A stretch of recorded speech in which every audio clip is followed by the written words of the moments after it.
Gamers, welcome back to another episode of the Slow Run Cast, your video game podcast for two slow runners, anti-speed runners. We take our time playing games because we got no time really. I am one of your hosts, the Iraqi Balboa, Muhammad Ali, joined by my friend, uh, the man who shovels snow in his shorts because he does not care, the man whose body is not affected by the external temperatures of this earth. We are November 25th. We had our first big 24th. We had our first big snow of the year, and he's still in a muscle shirt and shorts because he's got to show those big guns. My friend, the Derwinator, Derwin Luke. How you doing, man? I'm good. I'm good. Good. It's a wild week of What's going snow on, we man? had. Yeah, So so I went to go pick up as you guys could see for our viewers on YouTube, we actually are now doing video. So I had to go pick up. He got a webcam for me off of Kijiji because the one I bought off Amazon wasn't really very good that we were supposed to use last time. And then so I drove over to his house. It was like straight blizzard. A guy comes out of his. You didn't come out of your house. You were walking your dog or your dog, no, right? I was just outside with my dog in the backyard. Okay. Yeah. So he came out and this guy's in shorts and stuff. And I'm like, oh my God. I was literally making a bed in my head. I'm like, let's see if this guy actually he's wearing pants now. Nope. And then you proceeded to shovel the snow on the driveway. I mean, I was out there already, so I was like, I Yeah. gotta get this done. And over here, me wearing knee-high boots literally But every now day. My dad looks at me and he laughs at me. it's like I raised such a weak man. Yeah. But you do have the facial hair, so everybody can see his thick beard. That keeps me warm from the cold. That's the only thing I Yeah. got going for me. Otherwise, I'm just a baby. Uh, So we got a special show for you folks. We're gonna do our regular. We're gonna talk about all the good news stories for the week, and talk about some of the games we've been playing. And stick with us for the end of the episode because we got a special segment. We are going to grade how well we did on our Game Awards nominations predictions, which we did 2 episodes ago on a special episode. So let's see how well our ability to predict the future is. Uh, so let's get right into it, folks, for the week of November 18th. As I said at the top of the show, the Game Awards nominees are out. And not without controversy, as this show seems to be every single year. You got to look at all the nominees? Yeah, I looked at all the Yeah. nominees. Did you do your voting yet or no? No, I haven't done the voting. I'll have to hop on and Yeah. cast my secret ballot. So for those who don't know, the Game Awards is mostly critic voted. They have a bunch of outlets, like hundreds of outlets from across the world that video game critics that vote on this. They're the ones who kind of pick the nominees and they're the ones who vote. But there is a 10% player vote. So you guys could go on the Game Awards website and it'll let you go through the list of nominees and you put in your vote for each category and they pile up that vote and 10% of the final outcome is based on the player's voice sort of. In addition to that, they have their own player's voice category, which hasn't opened up yet. It's the Player's Choice Award, where they give you a list of 30 games from like the top ones from this year. I believe it opens up December 2nd. You pick 10 of the 30, and then the top 10 of those 30 get nominated to the next round, which is like December 5th. You pick another 10 or another 5 of those 10. Then I think the last round, I don't know when, it's probably like 2 days after that, just before the Game Awards. I believe it might be 7th or 8th. And then out of the 5, you pick one, and then that'll be the Player's Choice winner. So you're voting on both things. You're voting on the awards that are critic decided, but then there's the pure Player Choice Award. So the Player Choice Award hasn't been opened up yet, but you could go on their website and vote for what you think should win in all the categories, right? So get on it, Derwin. We need Yeah. yeah, I we need need to vote for Dragon. Stellar Blade You need to vote. Dragon Age: on The all the Veilguard needs your categories. vote on all categories. Stellar Blade. Yeah, Yeah, just bro. write it in. you need that anti woke vote, right? Isn't that what everyone's saying? Is that's like all these guys on the internet that are like trying to say Yeah, all games are woke? They're like voting for either Stellar Blade or Wukong. yeah. Yeah. You gonna choose the monkey or the chick with the big personality. Yeah, so fun stuff, fun stuff. Tell me about all these controversies you've written down. So the first one, the big one, of course, we kind of discussed this in our nominations predictions episode, Yeah. and we were wondering if it was going to happen or not, and it looks like it happened. Elden Ring: Shadow of the Erd Tree got nominated for several awards, and specifically the Game of the Year award itself. Now, for those who don't know, I mean, I'm sure if you're listening to the show, you know what Elden Ring is. But if you haven't been keeping up with Elden Ring or it's not your kind of game, they had their big DLC expansion that came out this year in the summer. And it was like, it's one of the highest rated things on Metacritic right now. Like, both critic and fan praise across the boards. There was a big question of like, are they going to do it? Are they really going to nominate a DLC or an expansion in a category with games? And it looks like they did, and it is not without controversy. Some people are freaking out on the internet about it. And so basically, it's some people are saying it's a DLC, it's an expansion at the end of the day. It shouldn't be nominated in categories with full games. Hmm. So I don't know. What is your thoughts on that? I Do you mean, it's a really big DLC add-on, so I think it's fair to say. I mean, these did you play DLCs it? are getting bigger and bigger. Did you play it? I haven't. I've heard really good things about it. Yeah. So I mean I played it. I it's easily one of my best gaming experiences this year. I would say if I were to have to choose what my best gaming experience from this year is, it would be between Astrobot, Elden Ring, and Shadow of the Erdtree and Final Fantasy VII, probably between those three. And I think it's like equal to those two. So as far as like the actual quality of the product, the size of the product, um, there's no question it's as good as anything that's nominated in there, I think, Hmm. from my perspective. And I've played like 4 of the 6 games that got nominated for Game of the Year, but I do understand the issue with the DLC. Because at the end of the day, this is something that isn't a standalone purchase. You have to have bought Elden Ring to buy this. It doesn't work otherwise. Hmm. And then in addition to that, it's not like you could just hop into it.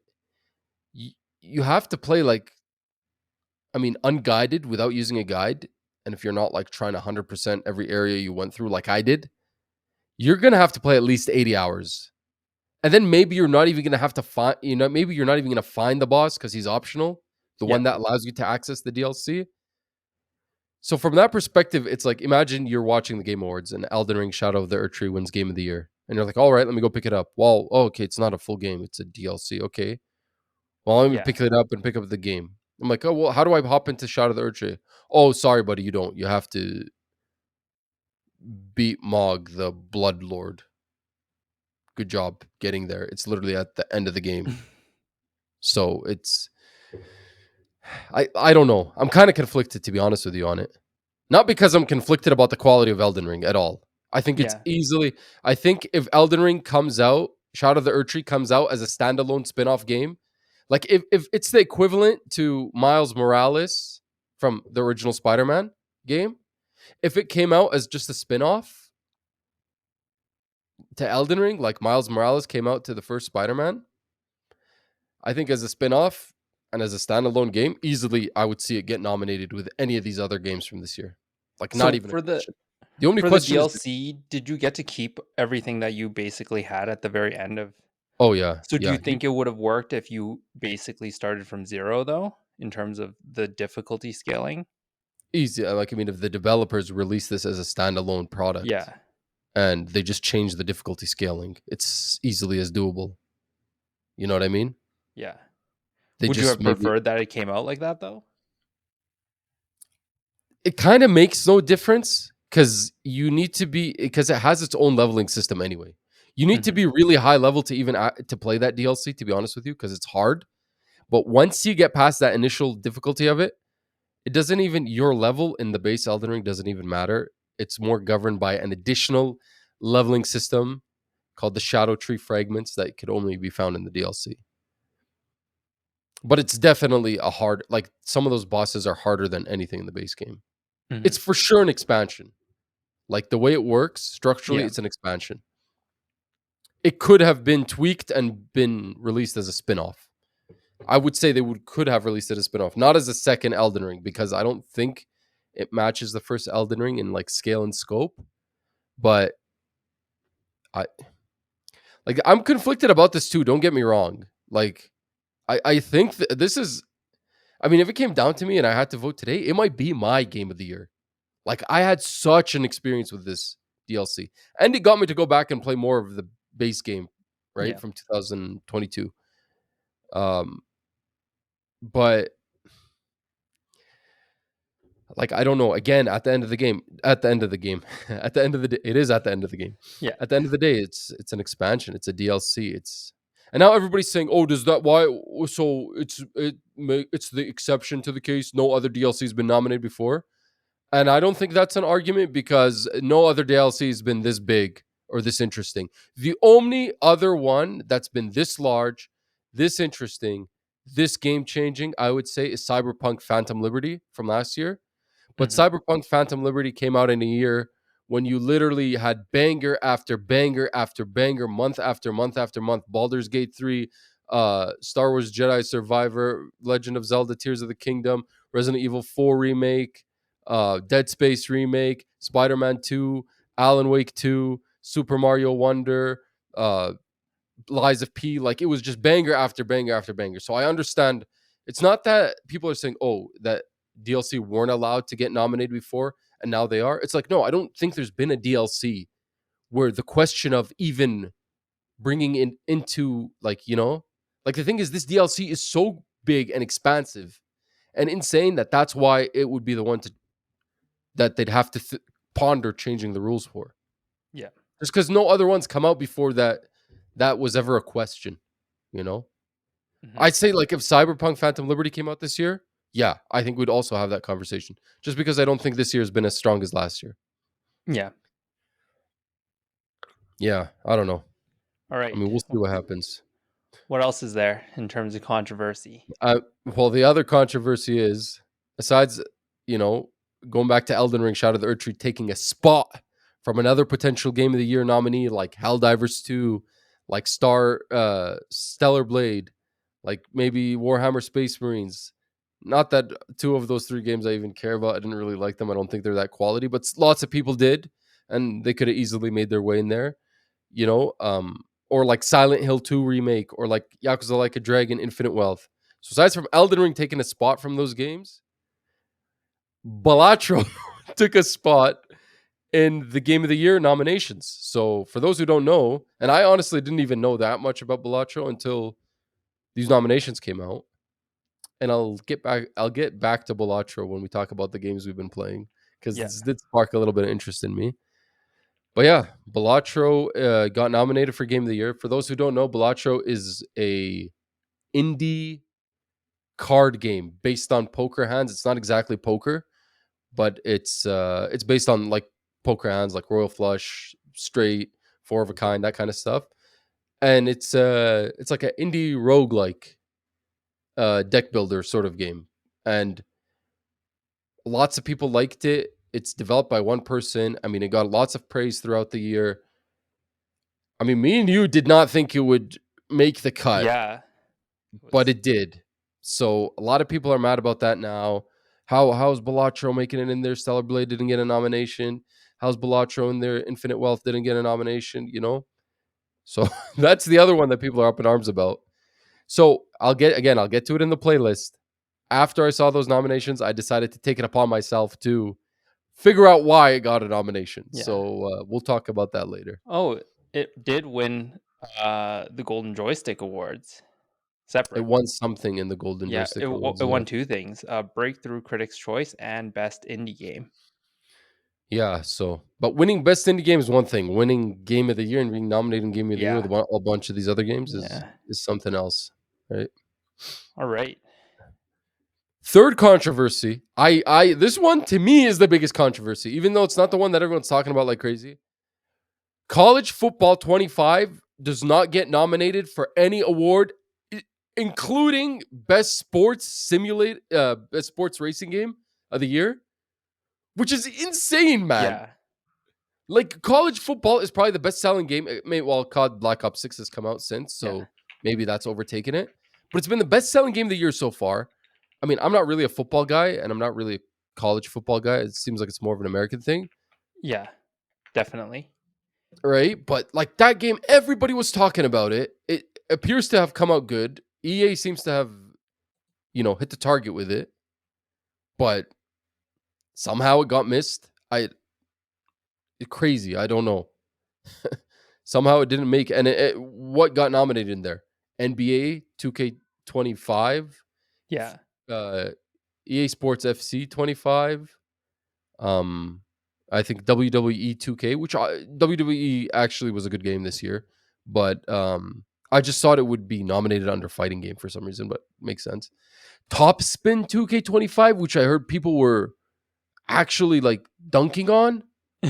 Same with F124. I mean, I think we put F124 as getting nominated. yeah, But from what I heard, I didn't think this year's FIFA or this year's NBA would get nominated yeah, above I don't think I college heard football. anything about this year's NBA, to be honest. So this one is a shocker to me. The only thing I could think of is the people who nominate these games a lot of them are from international and they don't care about football. They don't Yeah, care about that's American true. football. Yeah. So maybe that's why American football didn't get a nomination. Yeah. Anyway, fourth one, this kind of went over everyone's head, but a friend of mine pointed it out to me, is Multiverses got nominated for best fighting game. It's not going to win Yeah, against there's no Tekken, way. and it hasn't been the strongest fighting game year, I think. So maybe that's why it snuck in. But Multiverses already won fighting game of the year in early access in 2022. So it's already won fighting game of the year. So in early access, then it went dark for like a year, and then it came out again this year, and now it's being nominated again. Which I remember we had this conversation when we were picking our nominees. I was saying I Yeah, was leaving Hades 2 out yep. of any possibility of making In it into terms these of early categories access, yeah. because although everybody loved Hades 2 this year, it was early access. It's not 1.0. So I said they'll probably leave it for next year. They're probably not. What do you call it? And then when Jeff Keighley came out and said we're going to allow remakes, remasters, DLCs, and expansions to be Mhm. nominated in any category, I don't think they really mentioned anything about early access. So which is kind of weird. This is I could see why it snuck in just because maybe it's not the strongest fighting game year. But a friend of mine who knows a lot about fighting games told me no, that's not true. There's still been enough of them that they would sneak past. So that's kind of interesting. That's also kind of sets a weird precedent that I don't know. Yeah, you can just keep winning, and if you You just could take just your keep game winning. offline and put it back So on and lose a yeah, million, you win like you $100 million win every single time. you win in beta, you win in alpha, you win in beta, you win 1.0 release. Like yeah. Yeah, we already talked about the whole deal with multiverses last week and Yeah, the money that WB's apparently lost from that game. but it's So winning. it's winning. It's winning. So the other thing was, I mean, we talked about this about a couple weeks ago. There was the whole Dragon Age reviews were up. It seemed to be mixed. A lot of the critics were saying it's good. A few of the critics were saying no, it's not. And then a lot of like it just got reviewed bombed done and everything. We weren't really sure if it's probably just trolls. These people probably didn't play the game, but still, it was a polarizing game. A lot of people like stood by it. This is one of my best gaming experiences, and when I mean a lot of people, I mean critics, like Mhm, people who actually have outlets. You know what I mean, like podcasters or video game websites like IGN and stuff like that. A lot of people stood by their good reviews for Dragon Age. But these same critics who vote on these nominations didn't seem to give the game any love. It literally didn't qualify in any category, I think, besides best RPG, and I think best accessibility, Yeah. which is pretty, yeah, pretty shallow. I don't know. It's interesting. It's a weird psychological thing. I feel like it's Yeah. like, well, Where I they don't know say how to. one thing, but then they kind of do another, Yeah, like they're basically. saying one thing. They're giving us the impression that this is a good game. This is one of the best games that came out this year, and then it doesn't make it in the nominees that you guys voted on. I don't know what to make of it exactly. Yeah. I think maybe I just think the game probably wasn't as good as they said it was, but they're Yeah. just, I don't know. I mean, I don't think it was as bad as some people said it was. I don't think it was as good as some people Yeah, claim it to be. It's just, I don't know, 7 out of 10. Forgettable, yeah, like I yeah. said. Moving on, in the same note, Helldivers 2 also didn't seem to make the cut. It got nominated for a lot more categories, but it didn't seem to make the cut for Game of the Year. And Mhm. I'm in the same boat as you on Helldivers because I played Helldivers 2 when it came out. Did you play any Helldivers 2 this year? No, I didn't play any Helldivers 2. Yeah, Didn't so I wasn't too played it for interested. probably yeah, I played it for about a month when it came out. I didn't think it was that interesting. Everybody was raving and screaming about it. Remember in the beginning of the year? Yeah, Like like, these everything was, like, all the memes and all that stuff was all Yeah, it was about it. all Helldivers 2, all Helldivers 2. Me personally, I played it because of that. I'm like, okay, Helldivers 2 must be good. To me, it was a 7 out of 10 for better forgettable game. Exactly the same way you thought. Yeah. So I was kind of like, well, where's you guys's like the nominations came out. They didn't nominate for like everybody was saying by like June, July that this was going to be game of the year. Yeah. But then You the know what I rest of mean? the year All happened these though, The right? rest of the year happened, but yeah, I guess Astrobot happened, right? And Shadow of the Erd Tree happened. But they were still a lot of people were still saying this is game of the year by Shadow of the Erd Tree by the time Shadow of the Erd Tree was out. I felt Mhm. like by June, July, it was between Shadow of the Erd Tree, uh, Final Fantasy VII, and Helldivers 2. You know what I mean? Yeah. So what I don't understand what happened. It's also the same thing to me. It's like everybody was going critics themselves were going crazy about it. I know players didn't vote on this. They liked it. I mean, respect to everyone who liked this game. It just wasn't for me. But all these critics that are like, this is my game of the year, it's the best thing. It's like, well, obviously it wasn't because you didn't nominate it. Mhm. And I feel like in the same kind of vein, but to a lesser extent, maybe, was Space Marines 2, which I also, based on what the critics were saying, went and picked up a copy, which is what I did for Helldivers 2. On paper, Helldivers 2 didn't interest me. But all these critics are going crazy about it. All the players were going crazy about it. Same with Space Marines. Didn't really interest me on paper. I had a friend who was super interested in it. So I'm like, you know what? I'll pick it up and play co op with you. But I didn't think it was that interesting after I picked up Space Marines 2 and played it. I also thought it was a 7 out of 10 game. Kind of forgettable for me. But everybody's raving and screaming about it. Didn't look like make the cut either. So I don't know. I guess I'm just pointing these things out like from a psychological perspective. It's like what happened? You know what I mean? Mhm. Like I don't remember people were raving and screaming about Balatro as much as they were Helldivers by the time. And Balatro came out Yeah. in February. It came out around the same time as Helldivers. You know what I mean? People were saying Balatro was good, but But to I didn't overshine, feel the like, a need. Helldivers 2? I didn't feel the need to go and pick Balatro up until it got nominated for this award. So yeah, I don't know. Anyway, I think that's it. So once we get to the end of the episode, our last segment, we'll actually look at all the nominations closer, and we'll see where we landed on how close our predictions were. Yeah. It should be fun. Um, sp- Staying on the same note as of awards, the Indie Game Awards announced their nominees for the Game of the Year 2024. Now, the Indie Game Awards is in its inaugural. What do you say that word? Oh my Inaugural? god! Inau- Inaugural? in, in, uh, Say it in their fast 3 first times. year. In their first year, yeah. So this award show hasn't happened before. I actually didn't even know it was happening until the nominations came out. Did you take a look at the nominations? I'm super excited for this, just because you know me. I'm the kind No, of I didn't take a indie look at aficionado. any of the nominations for this one. Yeah, so we don't have to go down the whole rabbit hole, but just for game of the year, they actually had a lot of games nominated.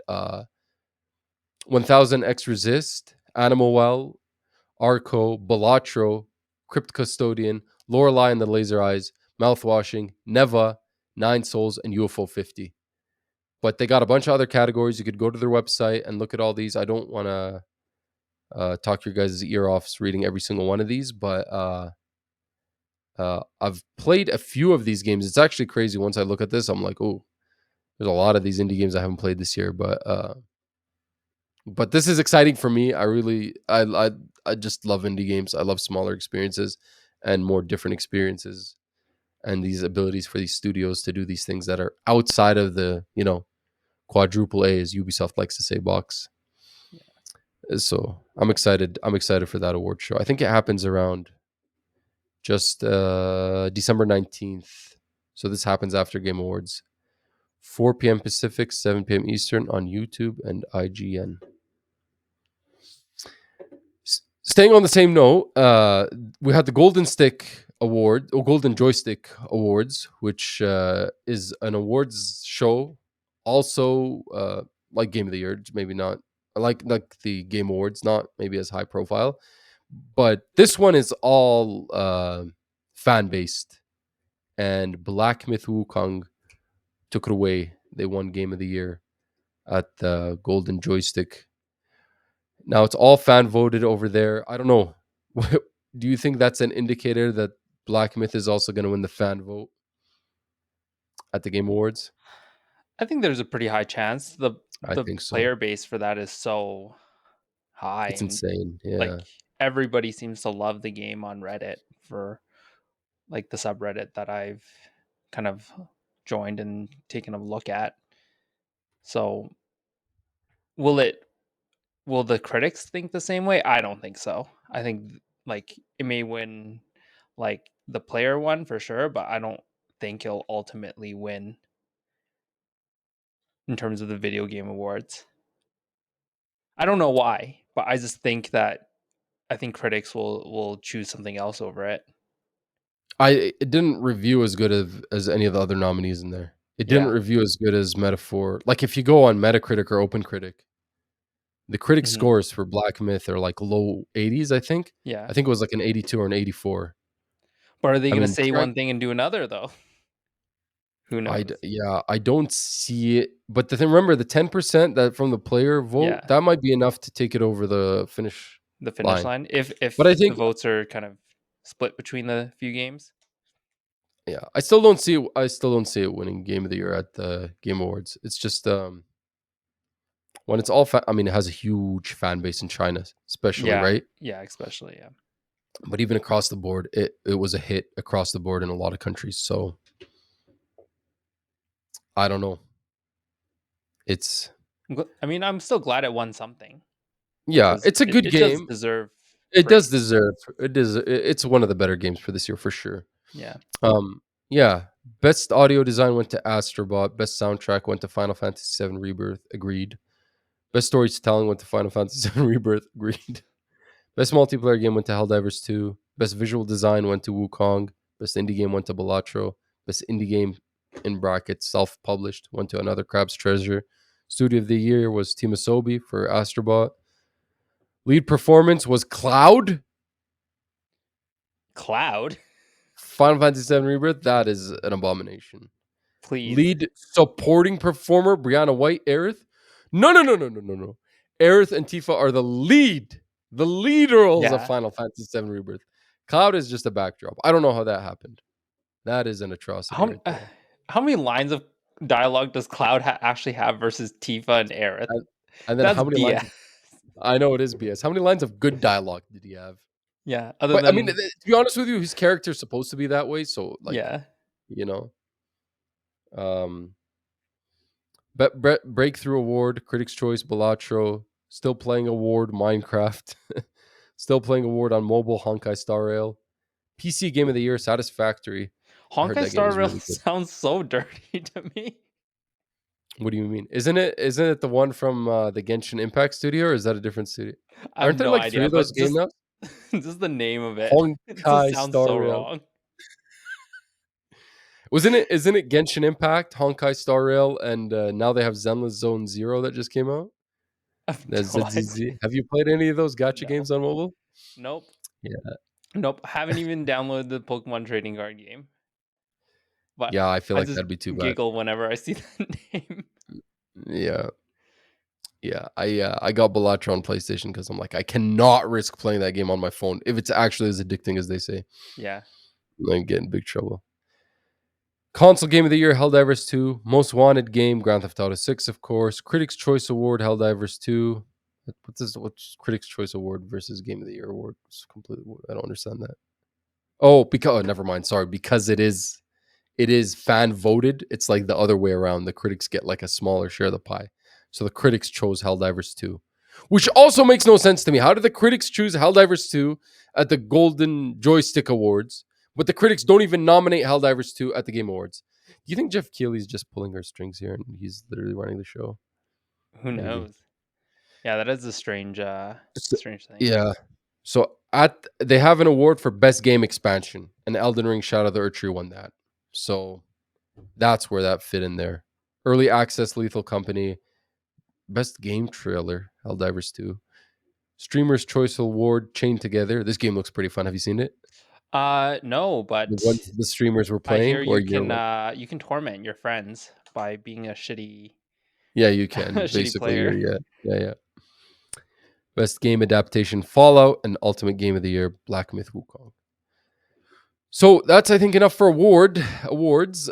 We could move on to some other news. And speaking of Shadow of the Erdtree and Elden Ring, Sony is in talks to buy the megacorp that owns majority shares in Firm Software.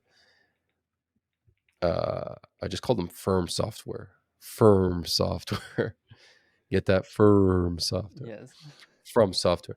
So Kadokawa, which is a major, it's a majority owner From Software. It owns about 67%, I believe, of the shares, and then the remaining are split between Sony themselves because if you recall, Sony bought shares in From Software, I believe, either earlier this year or last year, and the remaining, I believe, it's 16% is owned by Tencent.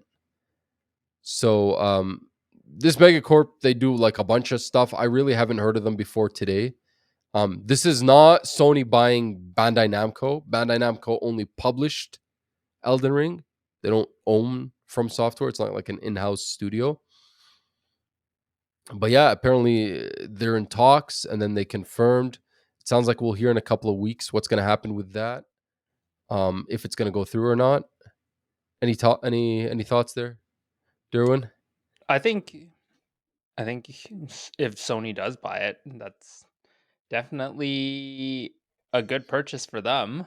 It's probably better than what Microsoft has been doing, like picking actual games that, again, deliver very like high quality first person or not first person, but story driven games. But Yeah. do they need another one though? Is the ultimate question. I mean, can you have enough acquisitions? Is there an enough? I mean, do we want Sony to have another studio that they can basically tell what to do? If this was, I'm going to sound like a Sony fanboy. If this was Xbox doing this, I'd just be a little bit more concerned than if it Yeah, was Sony. I share the same sentiment. I just, I mean, look, if you could add From Software to Sony Monica, Insomniac Games, um, Sucker Punch Productions, and Naughty Dog, plus like Housemark and what's their name there? I'm starting to forget the guys who remade Demon Souls. You get the idea. If you add them to Sony SIE, at least we'll get From Software games that run at 60 frames per second or have actual 4K, Yeah. actual good performance. I don't know. I think those games could use a little bit of improvement in the technical and visual kind of uh, field of things, but I don't know if they leave them. I'm sure Sony's not going to step on From Software's toes if they buy them, right? And if they annex them. Yeah. But would it be something similar to Bungie? I don't think that Bungie thing's going very well, right? It sounds like they're gonna like eat up Bungie entirely, and Bungie's gonna lose their independence. Mhm. So I don't know, man. Yeah, I guess time will tell if it even goes through. It sounds like it's serious. Oh, for sure. Uh, it sounds serious. I'm just curious as how it's gonna actually pan out, especially with Tencent still owning a share of From Software, right? 16% though, right? Does that mean they have to buy that 16% out to make them a Sony studio, or does this Tencent have, I don't know, people on the board of FromSoft? I don't know how it works. Yeah. I don't know how exactly how it would work too. Yeah. Also, I think these guys do a lot of anime, Karakawa. Yeah. So I think that's why Sony's trying to get into that. Yeah. I mean, Yeah. they have a partnership with Crunchyroll as well, I'm pretty sure. Yeah. So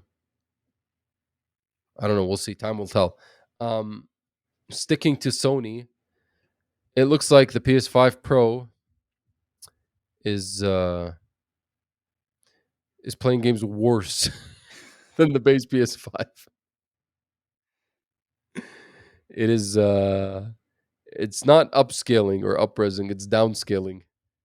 It looks like there's some issue with a select few titles when they're playing on PS5 Pro under specific Pro visual modes, specifically Silent Hill 2, Call of Duty Black Ops 6, Star Wars Jedi Survivor, plus a few other games where there's some type of shimmering issue. I actually didn't see any of these games. I saw that it was actually making the ray tracing was screwing up with Dragon's Dogma 2. Yeah, I I'm saw not that. surprised. Like some of these games must probably need a patch. And that's not surprising. Ray tracing can be finicky, right? Yeah. I wouldn't look too into this. It's just kind of it's like a funny thing. It's like Yeah, this you is supposed bought to make this. play my you bought this to make your games look better and all of a sudden they're not. So, Yeah. I yeah, I also wouldn't look wanted too to chat hard. about a few things we missed regarding like the PS5 Pro.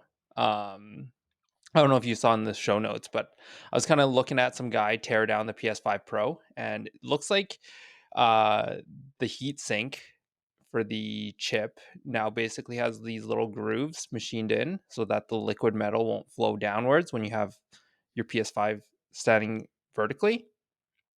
Because a lot of people were having like basically hot spots and causing like overheating issues. And then the other thing that they noticed was the CMOS battery, which basically runs like your clock for your console, is accessible by just removing the side plates and then unscrewing this little plate cover. So if, you know, 10, 15 years down the line, your CMOS battery dies and your system starts acting funny, then you can just change it real quick without having to go down all the way to the motherboard. Wasn't that happening to like people in Arizona that had like their PS5s vertical and it was like plus 50 or plus 60 outside or something and it was I mean plus like 50 Celsius, not plus 60. But like it was super hot and they were running their PS5s already so they got hotter and liquid started melting out of them or something like that. I think it's the same thing because, like, with the heat from your chip, it'll still become kind of more like a fluid, anyways. So then it's just the way that obviously gravity works. It just starts flowing downwards towards the bottom of your Mm, console, right? mm. So your top part usually has like a bit of a dry spot. So, I mean, speaking of which, it looks like there's one game that's been running better and can achieve 8K. That's Callisto Protocol. It's 8K 30 FPS with ray tracing on the PS5 Pro. Yeah, I didn't. Did you see this? You're the one who added this to the show notes, so I didn't get a chance to look. But that means that's the only other game besides F1 and GT7, both racing games yeah, that that could do both that. support 8K resolution. Yeah. Yeah, I mean, I didn't obviously see it because it would be Oh, useless to see in like yeah, a yeah, yeah, 4K makes sense. monitor or 1440p monitor. But I mean, Yeah, makes I'm sense. interested in seeing what it looks like in 8K. Like that's crazy. But also, I'm not willing to spend $3,000 on a I panel. don't And think I've then, even looked at I don't even think I've looked at a 8K panel ever yeah, I think they're like $3,000 basically. for like what? What size of There, TV or it's monitor are we probably going talking? to be like a 32-inch monitor. For Like 3 grand? so, 8K monitored game. Let's look at Best Buy right now. Oh no, yeah, 32 inches I think is pretty standard. I think I only see one on the Best Buy website. It's a 57-inch 8K display, but it's an LED display, so it's not as, I don't know. I prefer the I've been OLED one, but it's $2,000. It's on sale and you save 1,300. So yeah, basically not on sale, $3,000 plus.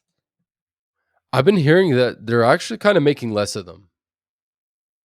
I 8K feel game, like like I've 8K heard, displays. like, a lot of the manufacturers have just been year after year releasing less 8K or less SKUs of 8K TVs or monitors. Yeah, I don't think It we're there seems like yet. it seems like it hasn't caught on like 4K. Yeah. But 4K took a while to catch on too. So I mean, maybe give it I another guess 5 maybe. years or so.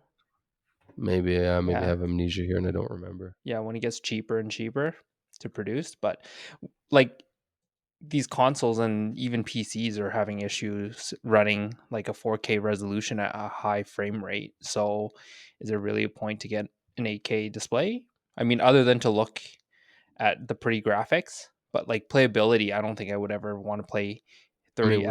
FPS anymore, right? Yeah, me neither. I'm way past that. I can't even play my games 30 FPS anymore Yeah, it just feels at so all. laggy. It's such an eyesore. I can't do it. Hmm. We can't even accomplish 4K 60 on PS5s, man. It's like, Yeah. yeah, what am I gonna do with 8K? Yeah. Especially for Callisto Protocol, which is not the greatest game by all metrics, Hmm. aside from visual fidelity. Um, All right. yeah. This next story This is is your interesting to story. me. This Yeah. story is interesting. Yeah, I thought Yeah. I this actually. Yeah, go ahead. So PS Portal update allows PS Plus Platinum members to stream to Portal. So this is a beta, but basically, before with your PS Portal, you could only basically stream your game to the handheld and play. But this update allows you to basically play PlayStation Plus games that you have in your catalog to the PlayStation Portal. So they must have found a way to, I guess, put an app on there or something like that to allow another streaming service to access it. But yeah, you'll be able to stream at 720p if you have a 7 megabytes per second connection, and 1080p if you have a 13 megabits per second connection. And some looks like some PlayStation Plus features won't be available yet, and that includes like game trials, voice chat, game invites for games, 3D audio, in-game commerce, which I assume is probably like buying games. Like DLC or something. Yeah, yeah. And child accounts also won't be able to use cloud streaming on the portal. So this is great news for people that actually own a I agree. portal. I agree. This is good Yeah, news. Yeah. like There's any no. type of usability beyond just streaming your game, so that your child can watch Franklin or I mean, Little this is a big Bear. game changer. Yeah, because now I no longer have to stream what my PlayStation is running, and I need my PlayStation connected to an internet, and I need my portal, and it just creates that like additional like Yeah. you know.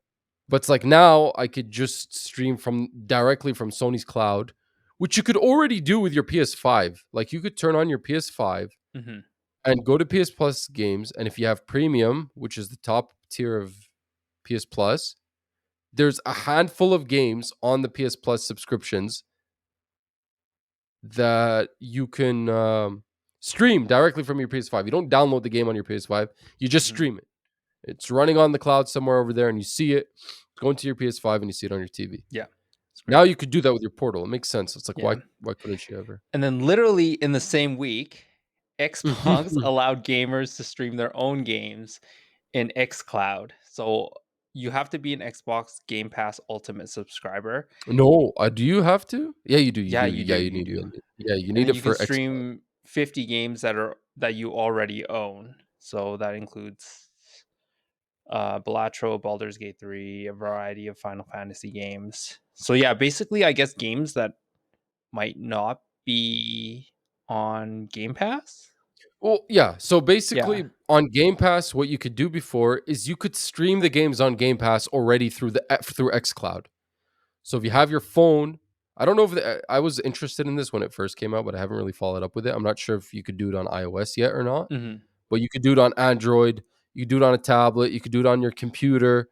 And I've tried it myself. Is basically you stream the game that you have a Game Pass subscription, Ultimate subscription. You have this ability to stream via XCloud.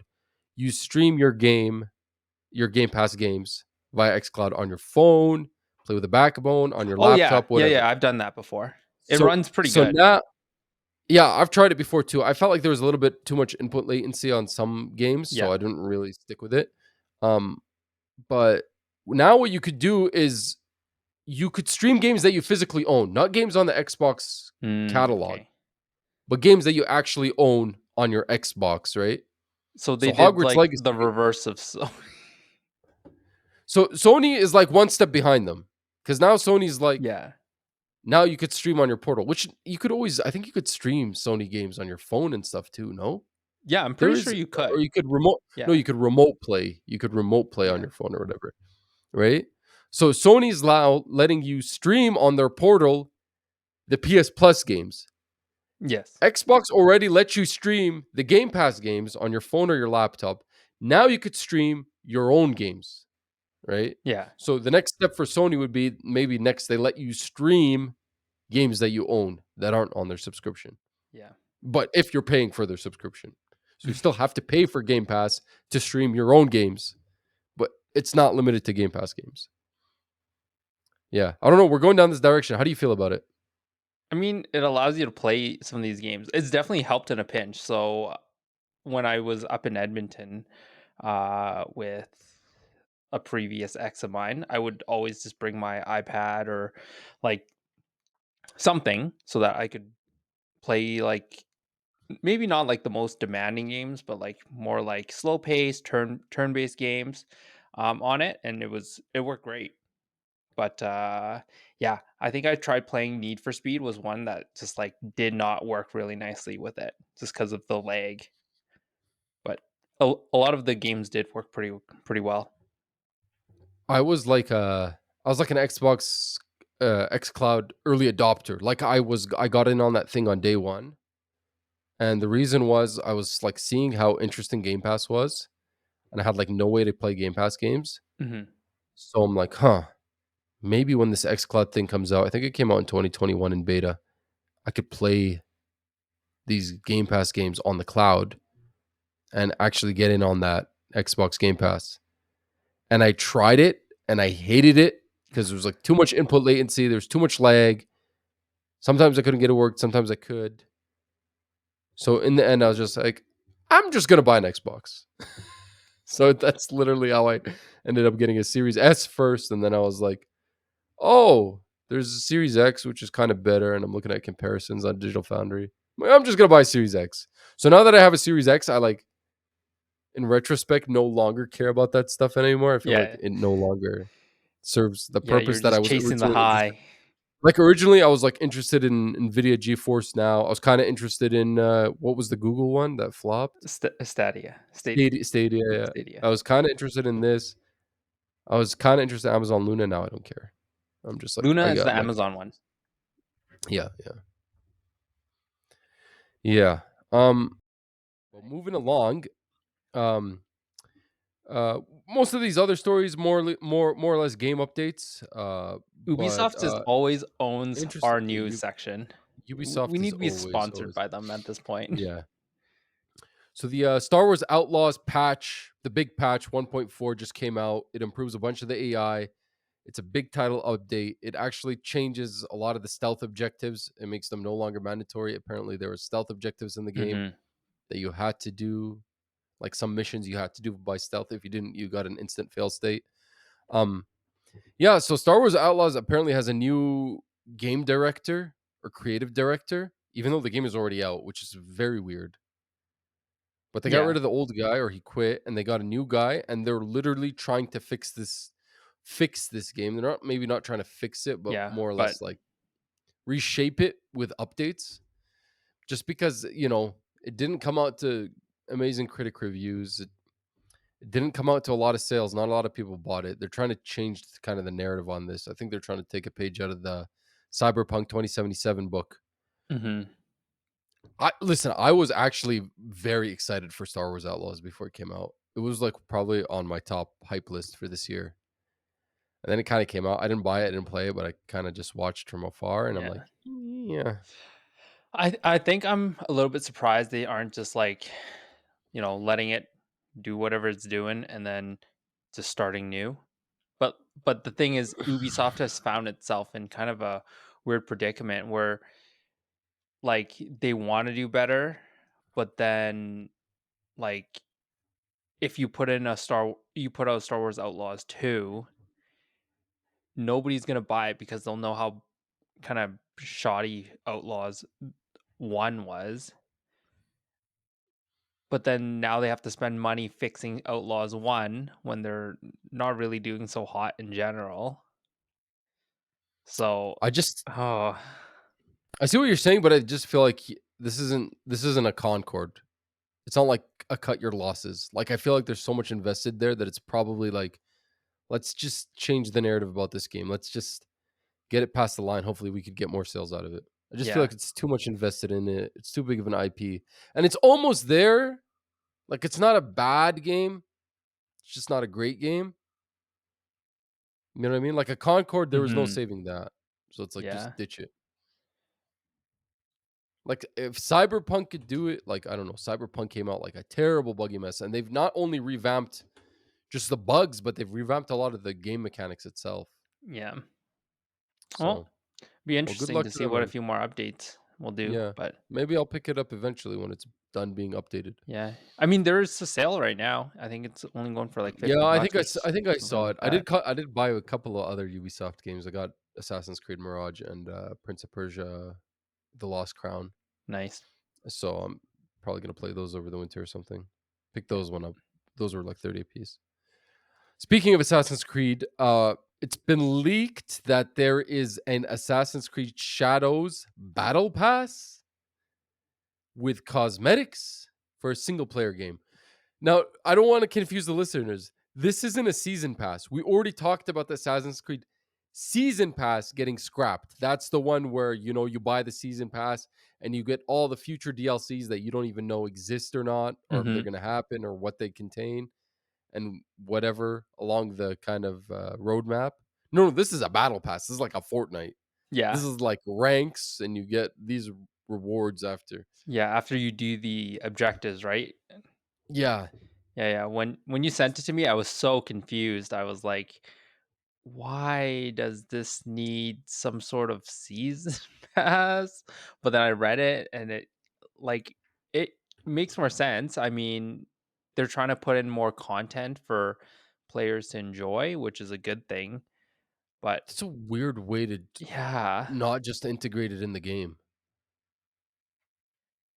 like do Yeah. you think that there will be more battle passes like this, Well, like I going think forward just for skins and stuff though? Like, well, this I think this ties into the next story we have written here, so we might as well discuss them as two. But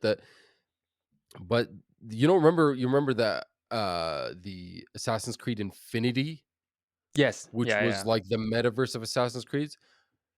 My gut feeling is telling me that they dumbed that down a little bit. I feel like they were a little bit more ambitious about that than what's come out now. But apparently, it's like an Animus hub now. That's what they call it. Mhm.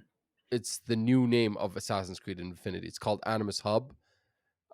It got leaked as well as part of this, but I feel like it's kind of gonna be like how I think it's gonna be like a Call of Duty I launcher. was gonna say, damn it.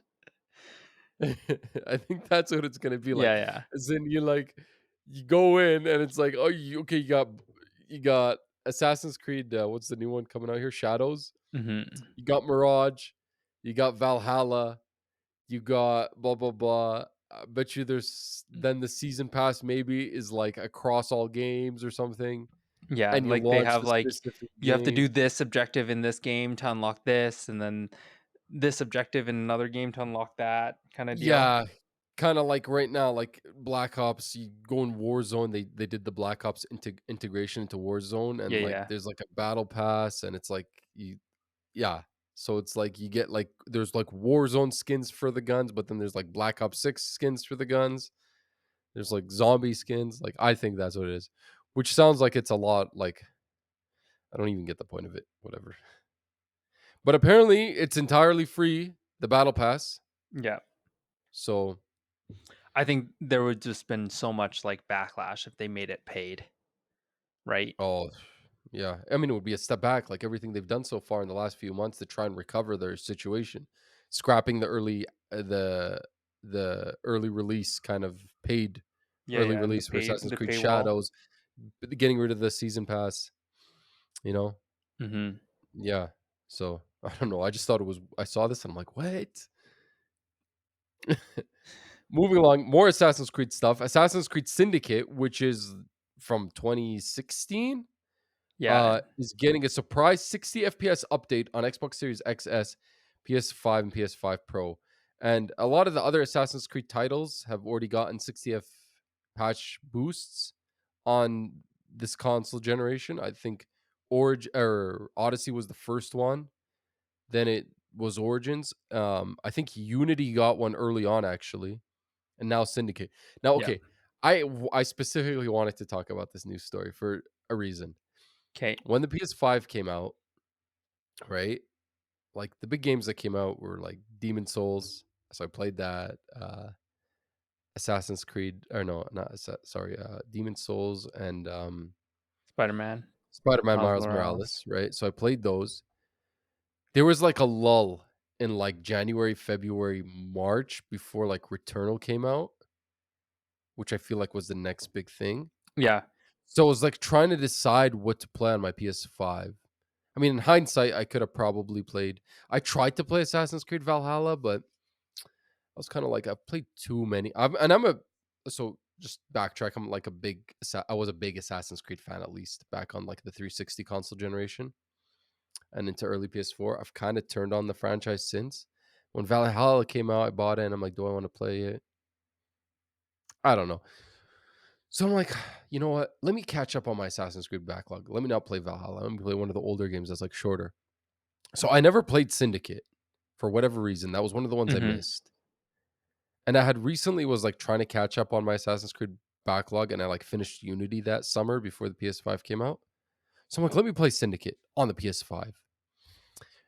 Something was wrong with running Syndicate on the PS5. There was like a lighting issue where like anytime shadow meets light and it's intense, there'd be this like flickering effect, Oh, geez. like an insane flickering effect. And like I remember seeing it and I remember like showing it to my friends and they're like, "Bro, why are you putting yourself through this right now? Why are you playing this game?" For some reason, I just played the whole game like PS5. Why? Start to finish, it was insane. I was kind of hooked on the game after like I tried to like fix it. I thought it was something wrong with my settings, and then I like went online on Reddit. I guess there was like 6 other dummies like me who decided to play Assassin's Yeah. Creed Syndicate on their PS5 for whatever You reason, couldn't you couldn't wait until which was a November 4-year-old game of at that point. 2024 to play No, it. I could not wait November 2024. I mean, I think they already fixed that issue before that. Yeah, but they just added 650 FPS patch, which is Yeah. I saw that and I laughed because I totally forgot that I played Assassin's Creed Syndicate like that. Yeah. So, apparently, I think Black Flag is the only one that doesn't run at 4K 60 yet. It runs at 30 FPS, Well, but I not just no, but what about the ones before that? I think they got patches. Because there I think okay, so most of them there's got patched. Valhalla came out on well, Mirage already came out on PS5, same with Valhalla, was PS5 launch. You had Origins and well, Odyssey and Origins, they both got them. So Syndicate has it, Unity has it. You're saying Black Flag doesn't have it, but then what about the ones before Black Flag, like 3? Because I know Oh, there I was like a think 3 this remastered must be speaking directly to, like, the PS4 Xbox, games. yeah, the PS4 generation era ones, Yeah. but Yeah, so that but I think there was a remaster of a lot of the PS3 generation era ones. There was the yeah. bundle with the Ezio collection, and then I think they remastered Rogue and they remastered what's its name? 3. Mm, The only one you cannot play on a PS5 in any shape or form is the first one. The first one is stuck on the PS3. no. You could only Jeez. play it on Series X, yeah, it's stuck on the PS3. You can't play it on your PS5. Moving along, we have some news about Control 2. They're saying it's gonna be a action RPG, and this is reporting from The Verge. I don't with 2024 with the way genres are. What's an action RPG? What's a Yeah. action adventure? I don't really know what this means. It seems to me it sounds like there's just gonna be more like it's gonna be like more of like a God of War skill tree, maybe Mhm. for your character, or like a Ghost of Tsushima skill tree. Like not a full blown RPG, but like an action adventure game Elements with of it. RPG elements. Yeah. So we'll see. I wonder how far along that game is. I Yeah. mean, must be like at least a few more years. Thinking, yeah. Alan Wake was last year. That was 2023. Bro, this is gonna be like a late PS6 game at best. Yeah, most likely. Battlefield 6 is undergoing a big play test for their next Battlefield 6, the upcoming game. Yeah. Just following some kind of disastrous launches with 2042 and then before that Battlefield 5. Um, I'm also a big Battlefield fan, lapsed, I guess. I loved I played a little bit of Battlefield 4, but I loved Battlefield 1. I also actually liked 5 even though they were hating on it, but I did Yeah. not even touch 2042. I think it's I think just Call of Duty just surpassed Battlefield in the previous years. Like, I don't know. I haven't heard good things about Battlefield for a little bit. They also don't release as many games as Activision does. They don't pump Yeah. them out as fast. So I feel like sometimes they just take a back seat. I mean, Yeah. 2042, there was a lot of hype about that, but it just seemed like it came out. I don't remember what the issue was. Was it buggy? Was the mechanics were broken? I just remember hearing it wasn't great, and I'm like, maybe I'll just wait. And I Yeah. waited, and I never actually ended up hopping on. Yeah. So this is pretty crazy. So apparently 4 studios are working on it. So we've got Oh, the DICE, next we've got one Motive, we have Criterion, and we have Ripple Effect all working on this on the one game. on the one game. So like they're all in, it seems like, on this next one. It's And got to they're hit. doing like a bunch of play tests and like they're trying to get as much feedback as they can, it seems like. I mean, it's got to hit. If it doesn't hit, what happens? Do you make another one, or is it done? You lost. Right? Stop Like making Battlefield, right? 3 back-to-back flops. Two. Well, I mean, if Battlefield 6 flops, oh, right? yeah, yeah, Yeah, yeah, then it'll be yeah. 3. I loved 1. Battlefield 1 was so fun. I mean, I didn't even mind 5. I can't actually remember what the hate for 5 was.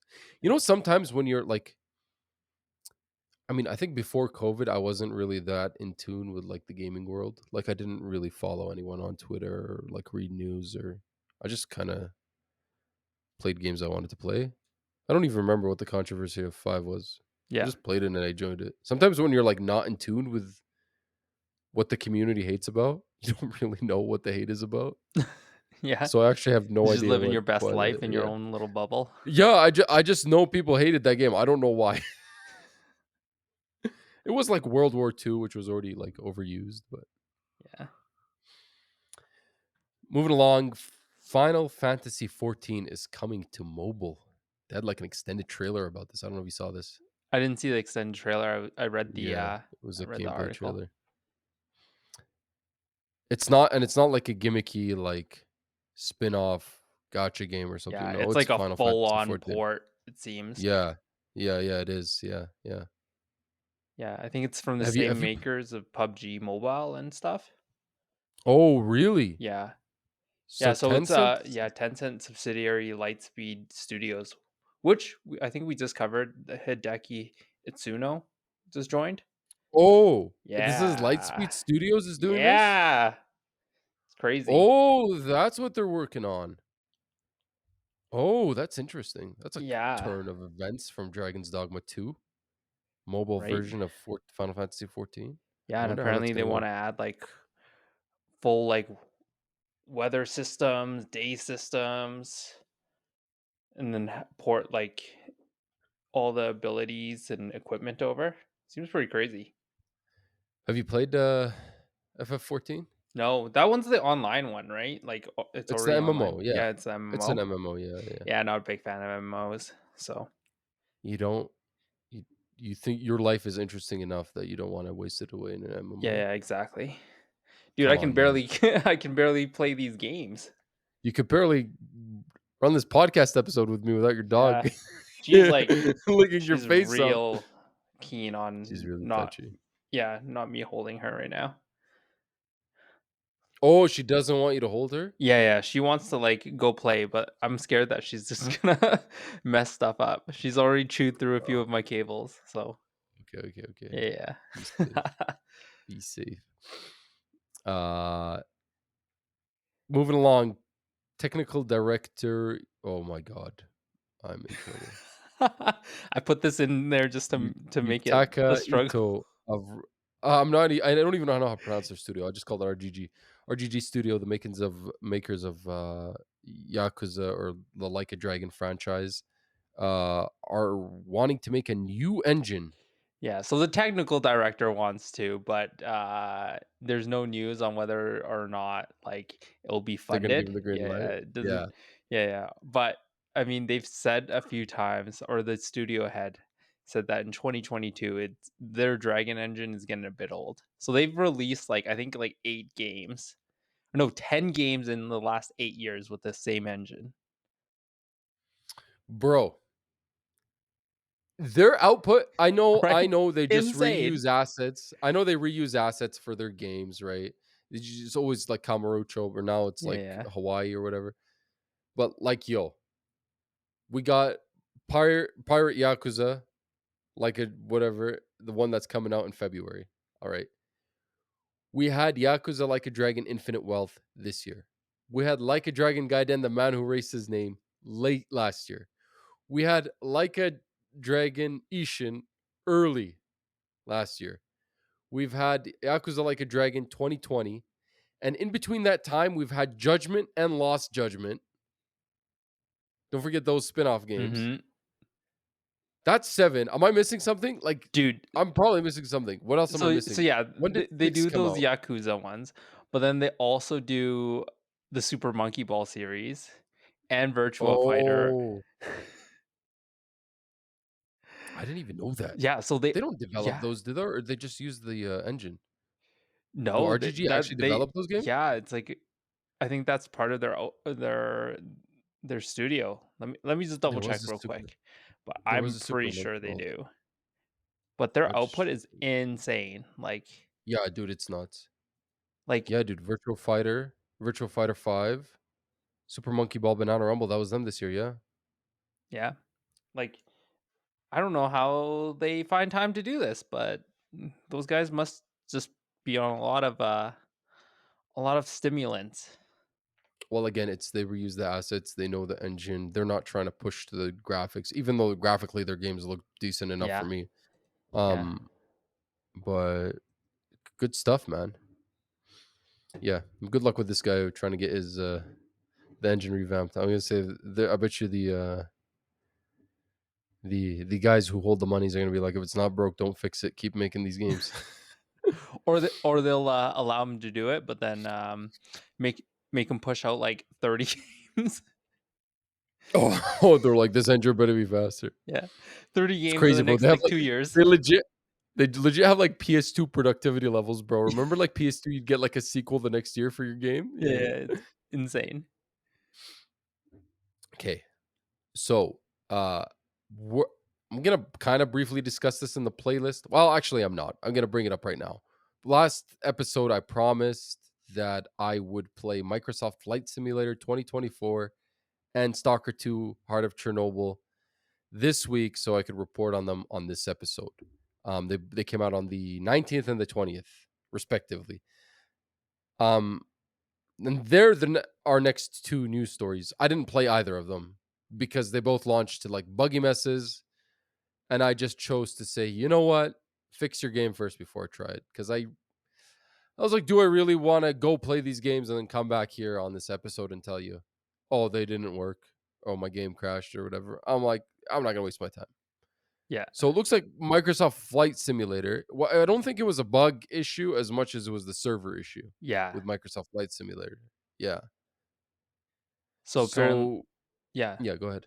So apparently, like, there was just too many people logging on and trying to get into the game, and it basically completely crashed their cache, I guess, is what was exactly happening. It was just getting overloaded. They rebooted a few times, started working a little bit, then it didn't. And then, yeah, basically, I think they patched it now. I was just looking at the news for it recently. Oh, is it good to go? Yeah, yeah, it looks like it got patched. So whether or Okay, not it well, works, I don't know. Don't hold me to it.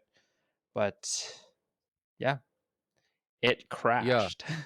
Well, wasn't the studio head saying that they play tested it for 200,000 concurrent players and they didn't have an issue? Yeah, But he's suggesting that there's more concurrent players than that on launch day. yeah, I guess And he so. said, basically, I didn't think there was this many people interested in our game, which is not the worst problem to have, Yeah, it's to be definitely not honest a with you. bad problem to It's have. definitely not a bad problem to have. Oh, it was like when Helldivers 2 came out, remember? Yeah, yeah. And There then was like like so many. the servers couldn't handle the Yeah, number of people. Yeah. It's not the worst problem to have. Uh, Stalker 2, on the other hand, I think is actual like bugs. So yeah. now a lot of the critics that reviewed it, keep in mind, they get the games weeks in advance of them coming out. So a lot of times they're playing a build that doesn't have that big day one patch that's coming in Mm-hmm. hot, right? So there's always a day one patch. There's always a 1.0 patch when you get your game. A lot of these people are playing before the 1.0. Yeah. So it sounds like before the 1.0, it was absolutely horrendous. Like there were some game breaking bugs. Like people were losing like uh progression or time played or whatever. Mm-hmm. There was some things where it's like you couldn't even complete a quest because the quest giver didn't exist in the world. Like you know, I saw things where like the guns weren't making noises or like enemies weren't reacting to the whatever. Yeah, But and it seemed like yeah. sound is critical in that game. So for people that don't know, it's like basically a survival horror. So there's no indicators of like where you're getting hit from, like really, and Mm, like the AI will kind of just like kind of come out and try and flush you out and stuff like that. So not having sound is like a huge disadvantage. yeah. So it looks like the 1.0 patch that came out has rectified a lot of the issue. I don't know to what extent. It sounds like it's still not there just yet. The developer was like, just hold on, guys, we'll get it there. Yeah, Kind it of will like, be great in a why few months, probably. you think it sounds like it has the legs to be a really good game. Yeah. From word on the street, like from what I hear about its mechanics and what it's trying to do, and like the open world and stuff like that, Hmm. it sounds like it's actually Yeah, and it's a challenging game. It's not like walk in the park. Like you're always going y- to be constantly like looking for upgrades and looking for bullets, and it feels like you'll never have enough kind of deal. yeah, I heard it was hard. Yeah. Yeah, Yeah. it's a game that you just Um have to get good. yeah. So I don't know. I'm still kind of interested in this one, but I think sounds like Microsoft Flight Sim. I'll give it a try here soon, but this one maybe I'll just put a pause on it Hmm. until it gets cleaned up a little more. I usually don't like playing games when they're not like when they're still kind of buggy messes. I don't know why this one didn't get. I know it's been delayed so long. And listen, just like caveat, this is a Ukrainian developer. There's obviously a war going on over there. It's not exactly easy to develop a video game while your country's actively in a war, right? On its borders, within its territory. So it's completely understandable that this has been developed under like intense pressure, right? And I know it was one of the earlier Xbox Series X games that got announced. Um and it seems like it has never been officially delayed. It never had an official release date, but it's obviously sounds like it's been delayed multiple times internally. But where we're at now, I was just like, remember they were talking about how everybody was thinking Avowed got delayed out of this year just to make room for this one. From what I hear, Avowed, like people who play tested it, were saying it's in better state than Oh, this is. So I'm surprised why it wasn't the reverse. yeah, interesting. Yeah, yeah. So I don't know. Hopefully they get it there. Uh, this story, personally, I think this is interesting considering the economy we're in, Yeah, the way price hikes are going up everywhere on everything. For subscription services like Game Pass, for PS Plus, Spotify just had a for price increase to yeah, $20 for the family yep. plan. Yeah, right. So what am I gonna do? I have to pay because if I cancel my Spotify family plan, my siblings are gonna kill me. So what do? I have no choice, right? Yeah, gotcha. Um, yeah, and the price of the base games, like a brand new game, which was like is like $90 is it's well in Canada $90. It used to be 80 last gen, right? So Mhm. it's gone up $10. This whole time, Fortnite battle passes have been steady, same price, and it looks like this is the first time Epic has raised the price of their battle pass, which I don't know, man. Finally caught up to them. I don't know what the price of the battle pass is. I honestly haven't played Fortnite. Never Tinkered played it. with it a little bit. You've never played I've Fortnite? never played Fortnite. No way. You've Yeah, never touched Fortnite. I've never touched Fortnite ever. I was I was addicted to it when it kind of first came out, when the battle royale first came out. Like that was 2018. Yeah. I was pretty deep into it in 2018. Then I stopped. I picked it up a little bit last year because they were having a bunch of updates for it, and Mhm. there was like the Lego Fortnite, and then they had the racing game inside and the whatever. And I played around with it. I dropped it again, but yeah. So I'm sorry for the parents who thought they were free to play, giving their kids free to play games.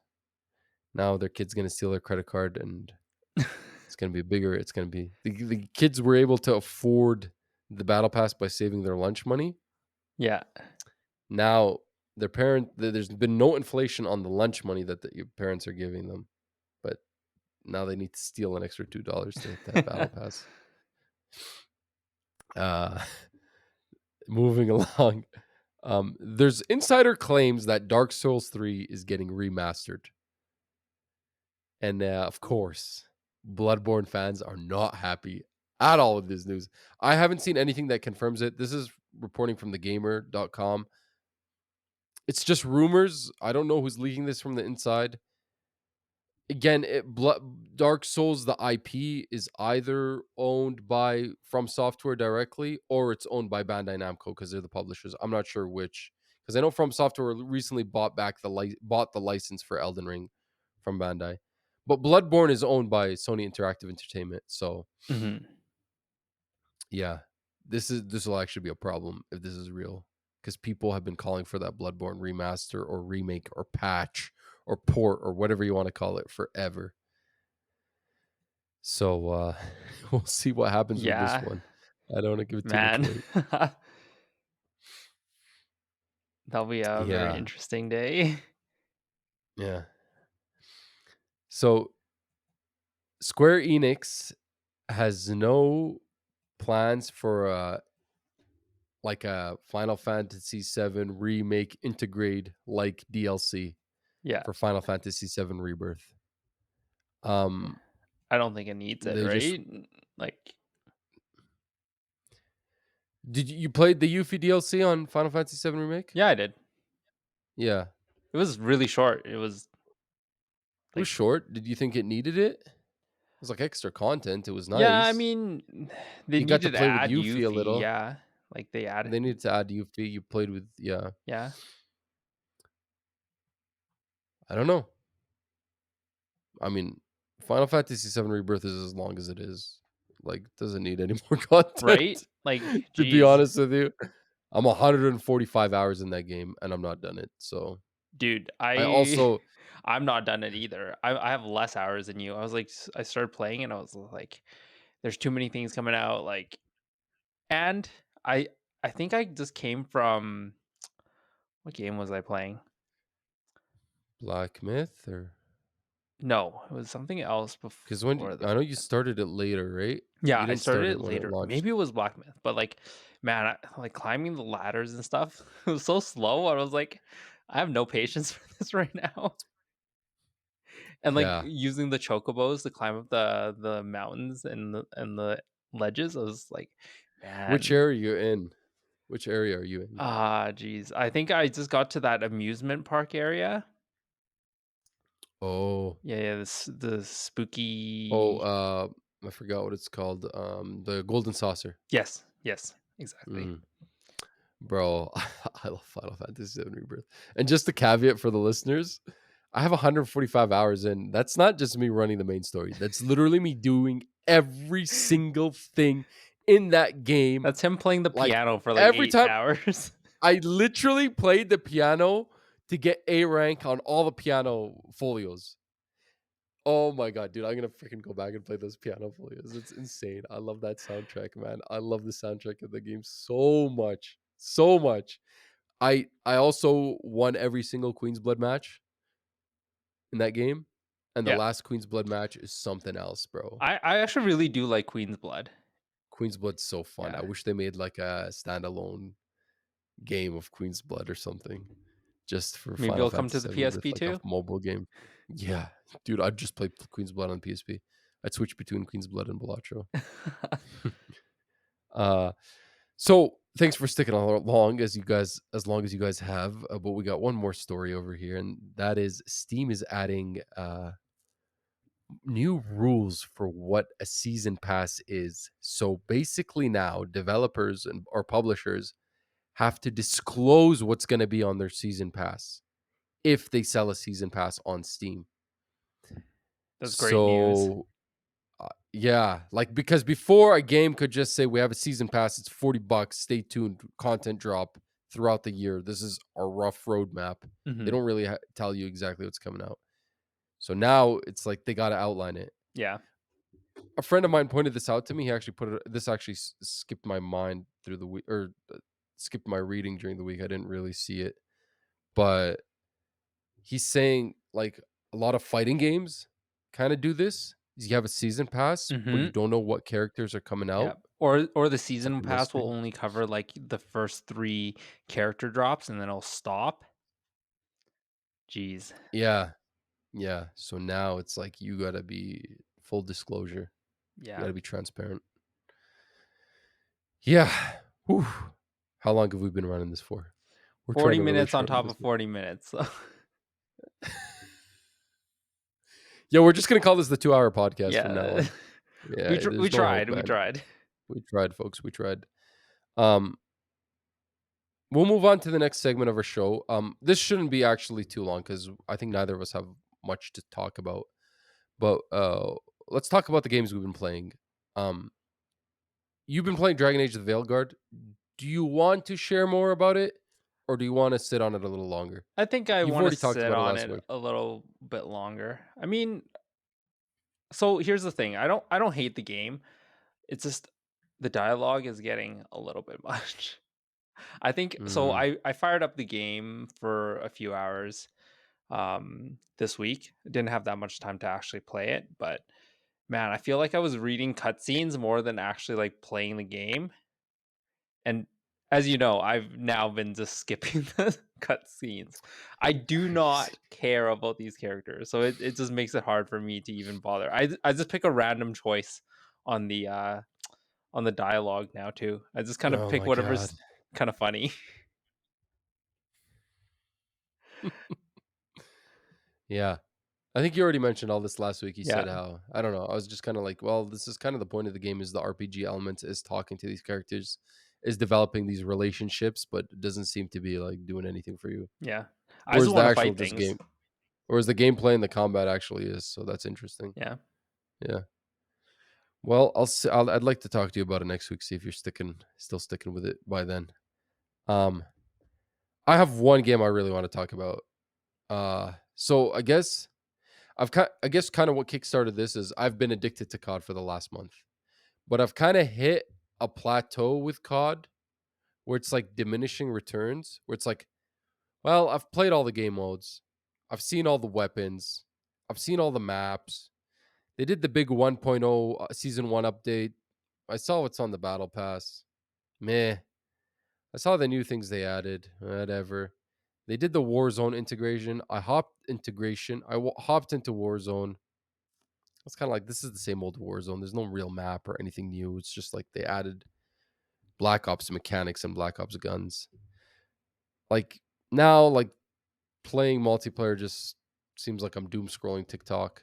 So I'm kind of at the point of like diminishing returns. I kind of like flattened out, the curve. So I was like, you know what? Maybe I should just take a break from this game before it sours. Uh, Play something different.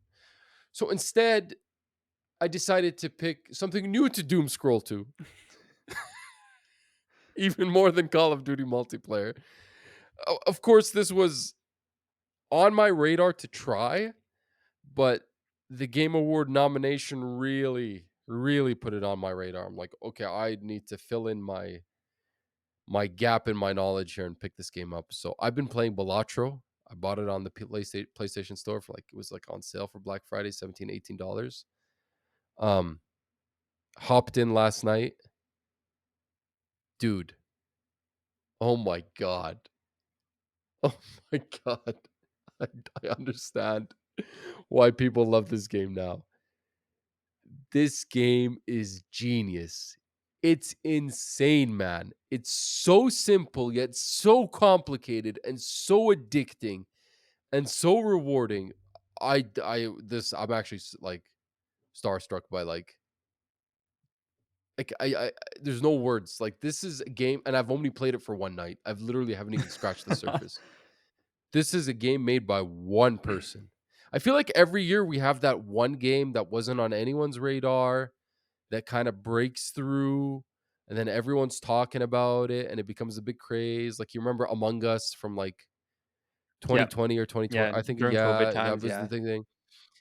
Vampire Survivors, I think that was 2 years ago where that came out. Neither of those games stuck with me. I didn't really enjoy Vampire Survivors at all. I didn't really understand the craze. I feel like Balatro kind of in the same vein now, but Balatro, like I understand completely. This game basically, dude, all you do is you're not playing a game of poker. It's poker themed, but it's not actually poker. You're not playing against anybody. You just you have your deck of cards. Okay, so you have like they call them multiple. There's like multiple levels or multiple like decks. So there's the red deck, the blue deck, the green deck. I did the red and the blue one last night, right? Mhm. So go into let's pick the red one because that's the base one. You have your standard deck of cards. What is that? 52 52 cards? cards, yep. Is it, yeah, right. You draw 8 randomly.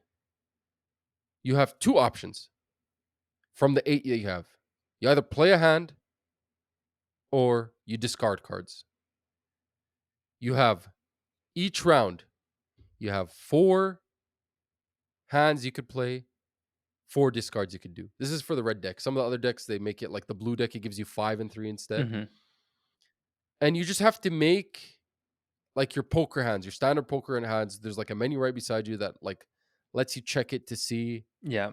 what what the what what the cards are. Like your royal flush, your straight, your 3 of a your kind, 4 4 of a kind, kind, full house, yeah, yep. 2 pair, full house, all this kind of stuff, right? And basically there's like they call them antes. So you up the ante. So there's like the game is a roguelike, and I'll explain the roguelike elements. So there's 8 antes. Okay. So you start ante 1 out of 8. Then when you get to the end of one, you up the ante to 2. So each ante, which is like a level, you have like 3 rounds. You have the small blind, you have the big blind, and you have what they call the boss blind. Okay. Okay. So To win the small blind, you just have to reach a certain amount of points with the hands that you play. So obviously, a royal flush is going to give you more points than a high card, Yeah. right? So you win the small blind, you win the big blind, which ups the number of points you're supposed to win. Then you do the boss blind, which also ups the number of points but adds like a gimmick, like your diamond cards are debuffed or something like that, right? Okay, yeah.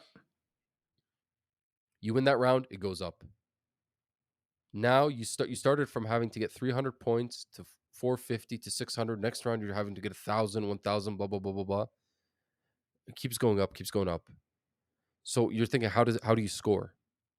So when you pull out your menu for your poker hands, each hand you play has a points value in blue and a multiplier value in red. So it's a number, multiply a Mhm. number, gives you your points for the hand you played. Um, so your blue, the default is in that menu. It tells you like your straight will give you, let's say I can't remember them off the top of my head. If you get a straight, you get 20 points. And your multiplier in red is times 2 for your straight. Let's just say that. Mhm. So you get 20 times 2, 40 points for that hand. But now, depending on the straight you played, you get more points. If you played a straight of 10, 9, 8, 7, 6, it's not the same as if you played a straight of ace, king, queen, Yeah, jack, like a 10. high straight. Each point, each straight, yeah. So each card that you play that's playable in that round gets points added to the blue points section. Mhm. So your 10 will give you 10 additional points. So instead of 20 times 2, now you're doing 30 times 2. Your jack will give you 11. Mhm. So now you're doing 41 times 2. Your queen will give you, right? So depending on the hand you played, the cards in the hand you played also give you more points, right? 'Kay. Now, even with that, once you get to like ante 2 or 3, mathematically, you cannot even get any type of number multiplier that's going to even in 4 hands, you're going to hit that number they're telling you to hit. Mhm. That's where the special cards come in. And they got jokers. Those are the special cards. 'Kay. Now, your jokers are literally a collection of 150 cards What? that have different abilities. They're not your standard joker. They're different jokers that have different abilities. Okay. And I'll tell you what my winning run jokers were. Okay. After every round you play, like after every blind, you get to go to a shop. You win coins from the round that you win, and you go to the shop. In the shop, you could buy things that are already out of pack, opened, extra cards, Mhm. or you could buy like these booster packs. It's like a random Oh, card inside. okay. So you could buy Joker cards. You could buy more cards to add to your deck Yeah, so you have more in the than booster 52. pack. So you have more than 52. So you have more chance of getting these queens and stuff like that, or Yeah. whatever, if you want a specific thing. Then you got these things called celestial cards. Celestial cards add a buff to your base score from a poker hand. Okay. So if you get the Uranus celestial Uranus,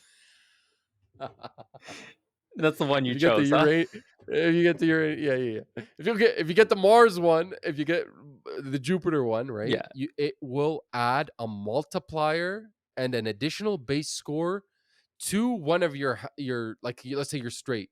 So if your straight was a 20 times 2 and you got let's say the Jupiter celestial card, now it becomes let's say a 40 times 4. So each hand now levels up. So you got a level 1 straight, a level 2 straight, a level 3 straight, 4, 5, you up it Yeah. up. And then you got like a these Terriot cards which do a multitude of different things to your cards.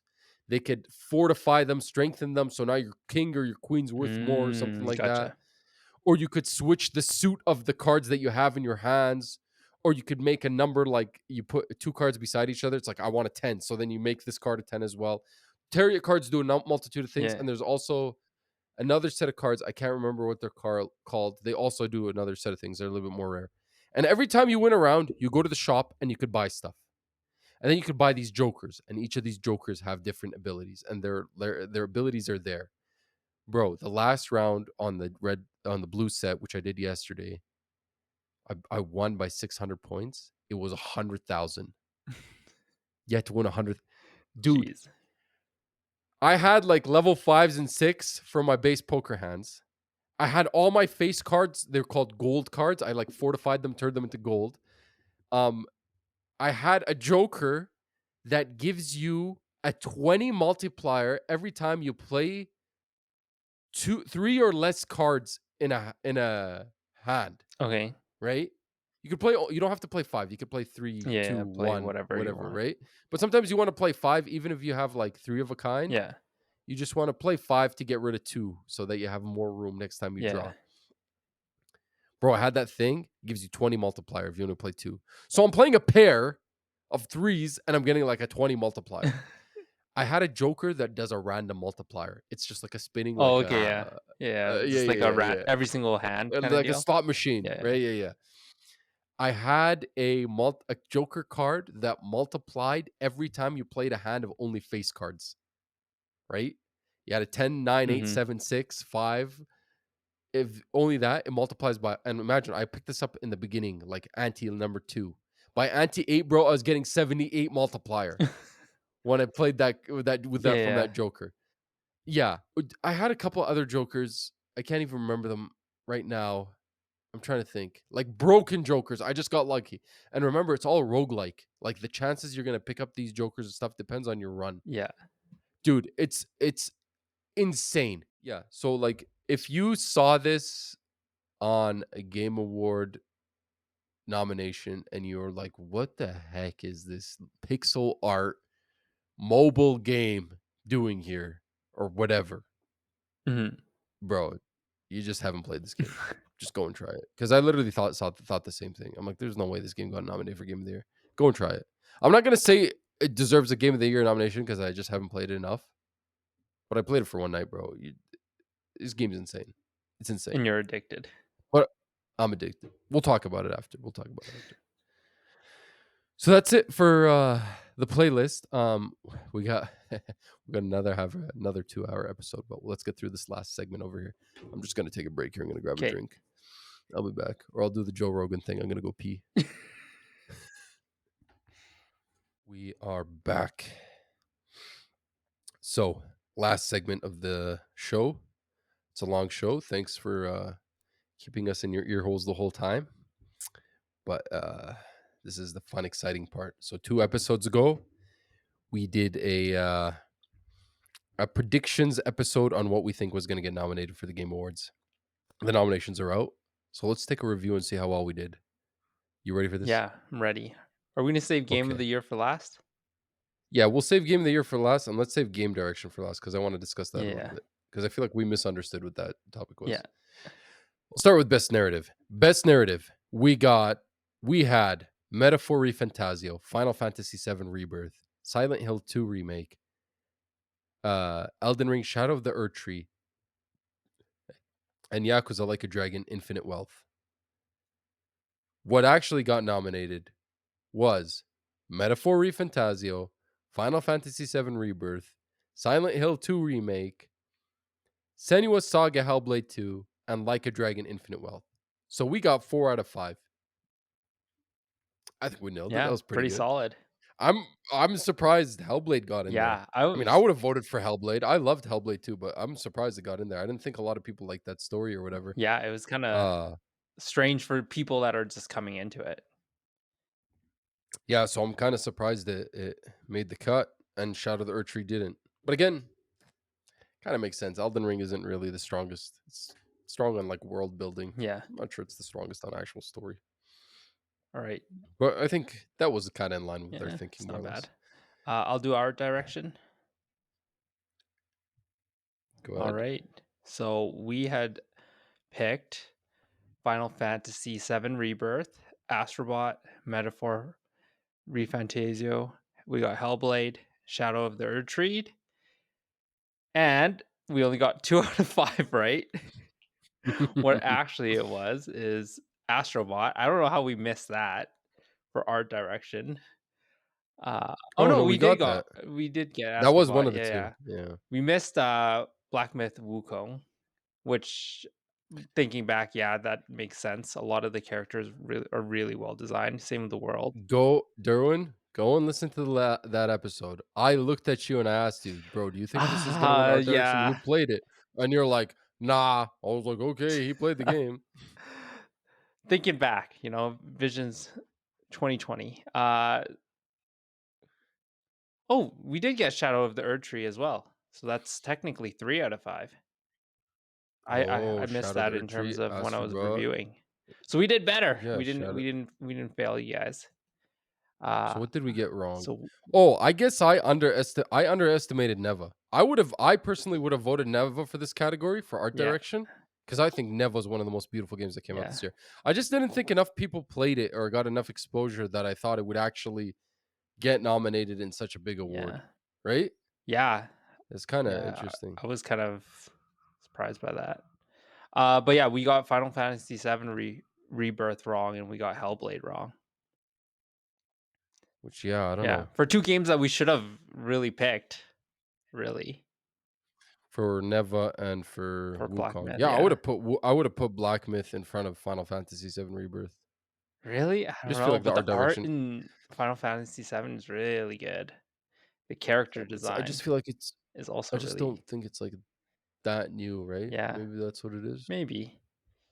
Music score, we did Yeah. pretty bad. I'll let you take that one. Okay. So well, here's the thing. I think the difficulty with this one is if you haven't played all these games, it's very difficult to then, have an idea of what you think is going to win, right? Yeah, true. So we haven't played all these games, so I don't know. So we put Final Fantasy VII Rebirth, Elden Ring Shadow of the Earth Tree, uh, Legend of Zelda Echoes of Wisdom, Hellblade 2, and Black Myth Wukong. What actually got nominated was Astrobot, Final Fantasy VII Rebirth, Metaphor ReFantazio, Silent Hill 2, and Stellar Blade. So 1 out of 5. I do like, yeah, I think I would have put Astrobot in there, but I just didn't think my gut was like, oh, I bet you like everybody loves Nintendo music and Echoes of Wisdom would get Mhm. nominated. Or I thought Black Myth actually had like a good soundtrack Yeah, from what I heard. especially chapter 2. I l- yeah, I loved Hellblade 2 soundtrack and Shadow of the Erdtree soundtrack, and then I think Final Fantasy VII Rebirth is like amazing. So yeah, Mhm. I don't know. I haven't played Metaphor, I haven't played Stellar Blade, so Yeah. yeah. Moving along. Alright, best audio design. So we had picked Call of Duty, Hellblade 2, Silent Hill 2, Helldivers 2, and Astrobot. And what actually got nominated was Astrobot, Call of Duty, Final Fantasy VII, Hellblade 2, and Silent Hill 2. So we were 4 out of 5 for that one. So what we got wrong was Helldivers 2. Helldivers 2 and instead Final Fantasy VII Rebirth. Yeah. I mean, I played Rebirth. I didn't nothing I'm surprised that it didn't cross my mind to think that Rebirth would have had the best audio design. I guess all the battle music and stuff Yeah. and the yeah, it's kind of weird for me. Mhm. Next one, I'm a little bit strung up on this one. This one kind of this award, one in particular kind of annoyed me. Best performance. So we didn't we didn't actually put the names of the performers because we didn't search them up. But we put Tifa from Final Fantasy VII Rebirth. We put Aerith from Final Fantasy VII Rebirth. We put Ichiban from Infinite, like a Dragon, Infinite Wealth. We put Melina Jurgens. That's the only one, or Jurgens. That's the only one whose name I know from Hellblade 2: Senua's Saga. And we put the chick from Stellar Blade.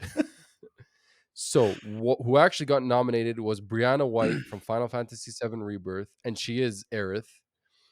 Hannah Tell from Life is Strange Double Exposure, Humberly Gonzalez from Star Wars Outlaws, Luke Roberts from Silent Hill 2, and Melina Jurgens from Senua's Saga Hellblade 2. So wait, we Oh, got we two got then. We 2. got two Yeah. right. Yeah, yeah, we got two then, Oh, we right? did better. Yeah. You do that. I don't know what you've been doing. No Green idea. color or whatever. Man. Yeah. So I don't Which know. is the one that irked you? Well, I haven't played them, but everybody was saying Life is Strange wasn't maybe okay, I mean, the performance could still be good, but I heard people were saying the story wasn't great, like, it just Yeah. It's gonna have a they weren't very like, Life is Strange fans weren't very happy.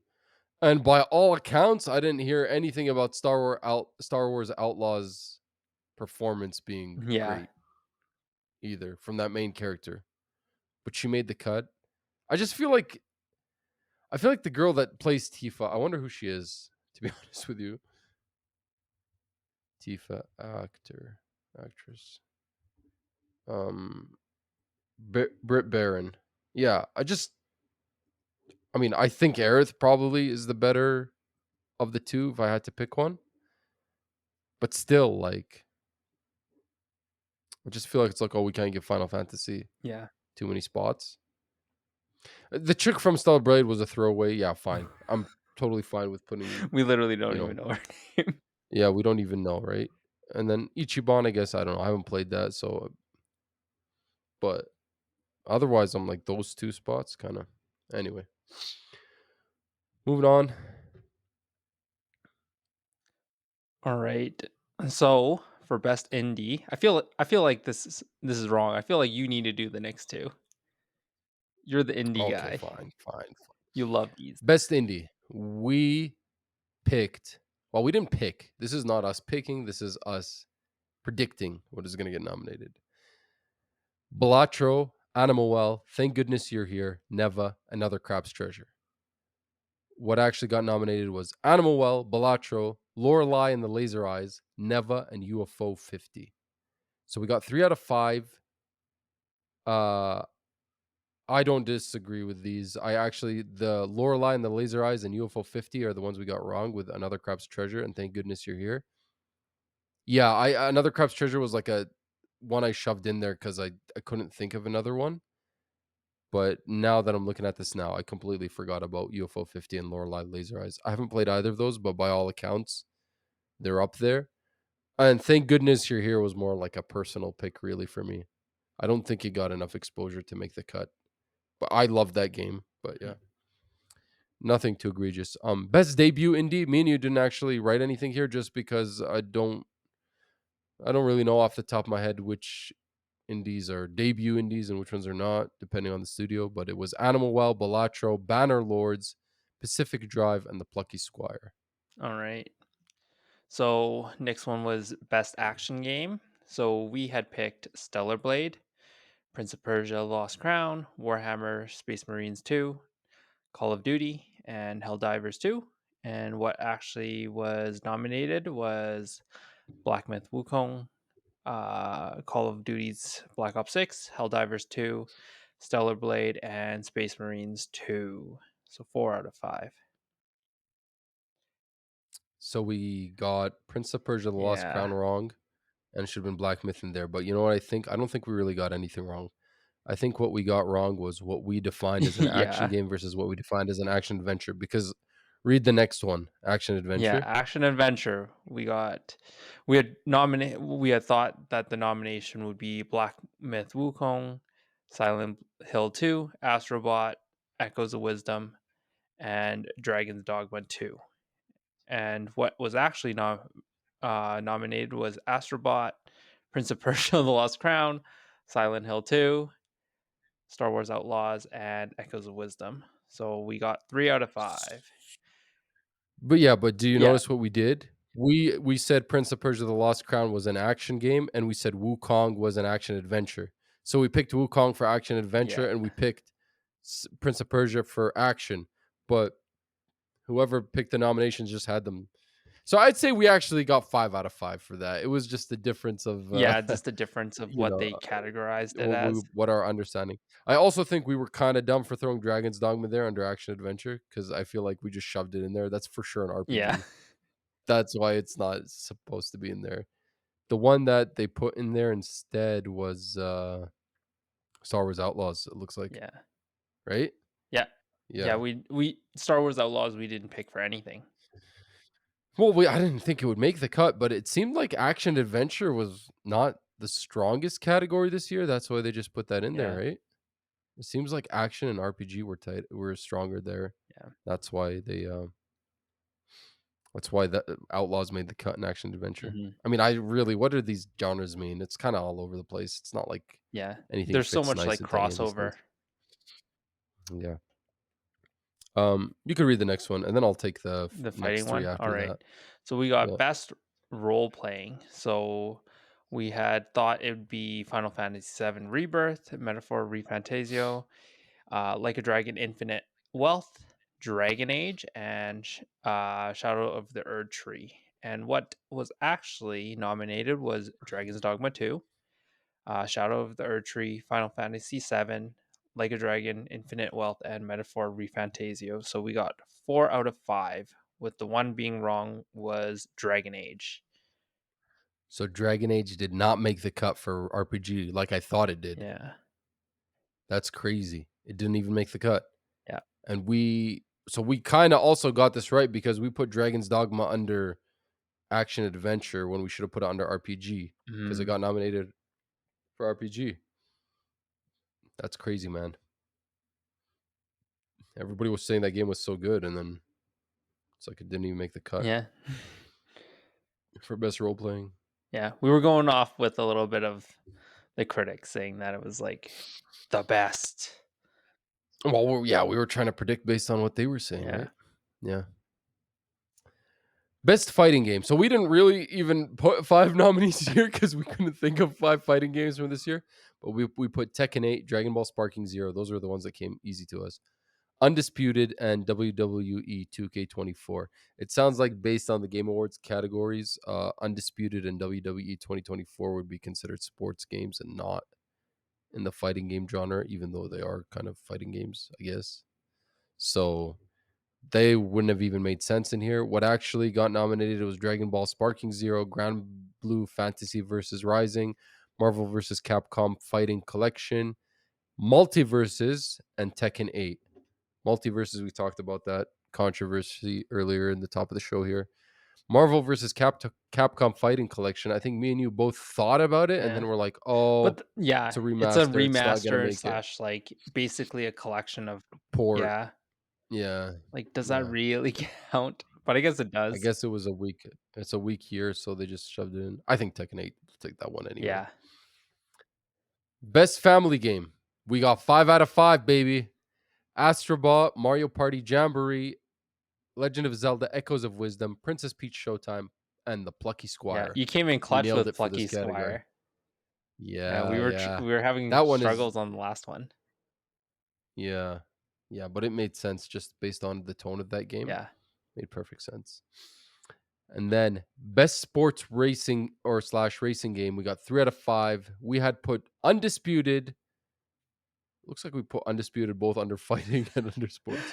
We put Undisputed, F1 24, college football, EA Sports football, and NBA 2K24. I think I'm I think we Um, must have meant football club. yeah, that's what we meant. Yeah. Football Club FC. Yeah. Different type of football. Yeah. So obviously, we talked on the top of the show about the controversy about college football not getting nominated. We got Undisputed wrong, college football wrong, and instead it was Top Spin 2K 2025 and WWE 2K24, which we put under Fighting. fighting. How was MLB the show this year? I don't know, I don't follow it. Was it a good one?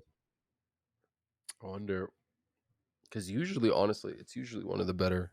It's usually one of the better ones compared to these other ones. It's never as egregious microtransactions. It's Mhm.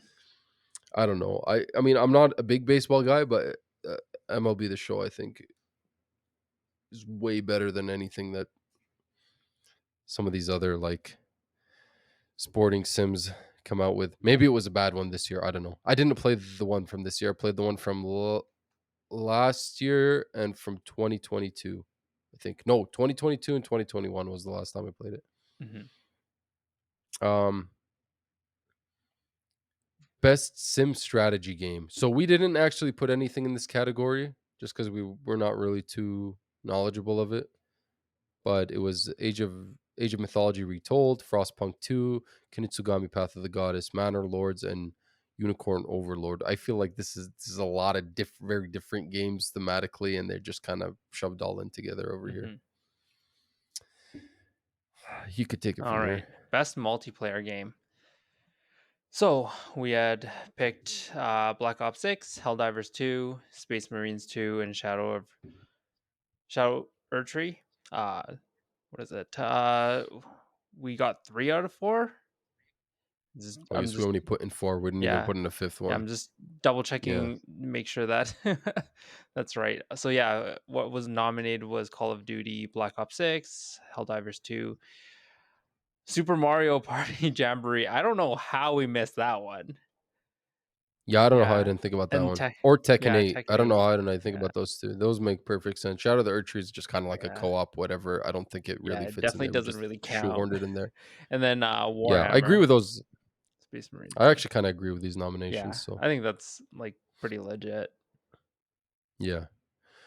Um, Best VR AR game. We didn't put any nominations in here. I'm kind of the resident VR person on stuff, but to be honest with you,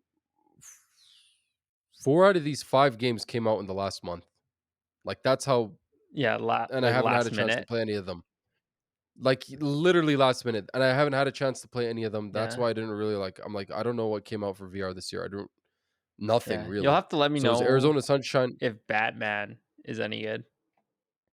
I can't play it, man. You can't? It's MetaQuest Oh my exclusive. god. No, no, it's a MetaQuest exclusive. Jeez. Unless I buy a MetaQuest, I can't. Never mind then. Which don't tell my wife, but I have thought about. I heard it's not as good as the Vision Pro in terms of pass through. I mean, that's the thing I would probably want to Oh, use of it for. course. Yeah, yeah, yeah, Yeah. yeah, yeah. Of course. The Vision Pro is something else, Yeah. dude. No, no, no. Yeah, of course, bro. The Vision Pro is something else. For Yeah, it's different it's price definitely point for that completely, AR but experience. like, you know. Yeah, yeah, yeah, yeah, yeah. No, no. The MetaQuest. I think right now is probably the best VR headset you could get. I think, like as a full bundle for gaming, it's probably the Mhm. best of between that, the PSVR 2, and the Valve Index. Like I feel like the Valve Index needs a refresh at this point. But yeah, it was Arizona Sunshine remake, Asgard's Wrath 2, Batman Arkham Shadows, Metal Hellsinger VR, Metro Awakening VR. Metro Awakening VR literally came out on the 7th of this month or the 9th of this month. Um, Metal Hellsinger, I think, came out late October. Batman Arkham Shadows came out on the 30th of October, and like Arizona Sunshine came out somewhere in the middle of the month in October. So they're all within like plus or minus the last month, except for Asgard's Wrath, which came out like last December. So Asgard's Wrath, I heard is really good, but also MetaQuest only. So Yeah. yeah, these other games are on my radar. Metro Awakening, I don't like. It's not been a very strong year for VR. That's why Metro Awakening is even making this cut here. By all accounts, according to reviews, it's not that great. So I think it might be a Batman Arkham Shadows, might be Asgard's Wrath. I'm not sure which way it'll go, Mhm. but yeah. So that's um best ongoing game.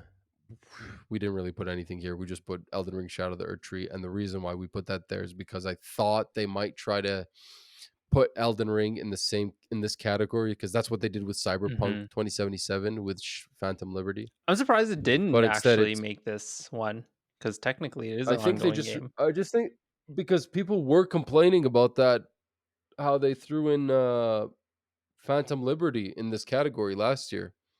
So they're probably like that's probably what they tried first with these big DLCs, throw them in ongoing. Didn't work out, so they're like, let's just treat them like Like a real a game. brand new Yeah. release. So it's Destiny 2, Diablo 4, Final Fantasy 14, and Fortnite Helldivers 2. Take it away, All brother. right. So we have best video game adaptation. So the only thing we put on there, and I think probably will be the one that will win it, is Fallout. And then Mhm. what was actually nominated was Arcane, which is the League of Legends animated show on Netflix. We've got Fallout, Knuckles. That must be a Sonic adaptation. Like a Dragon I didn't Yakuza. even hear about that thing. I didn't hear about Knuckles either. Like a Dragon Yakuza, I've been meaning to watch that, and Tomb Raider: The Legend of Lara Croft. That one's on Netflix. It's an animated one as well.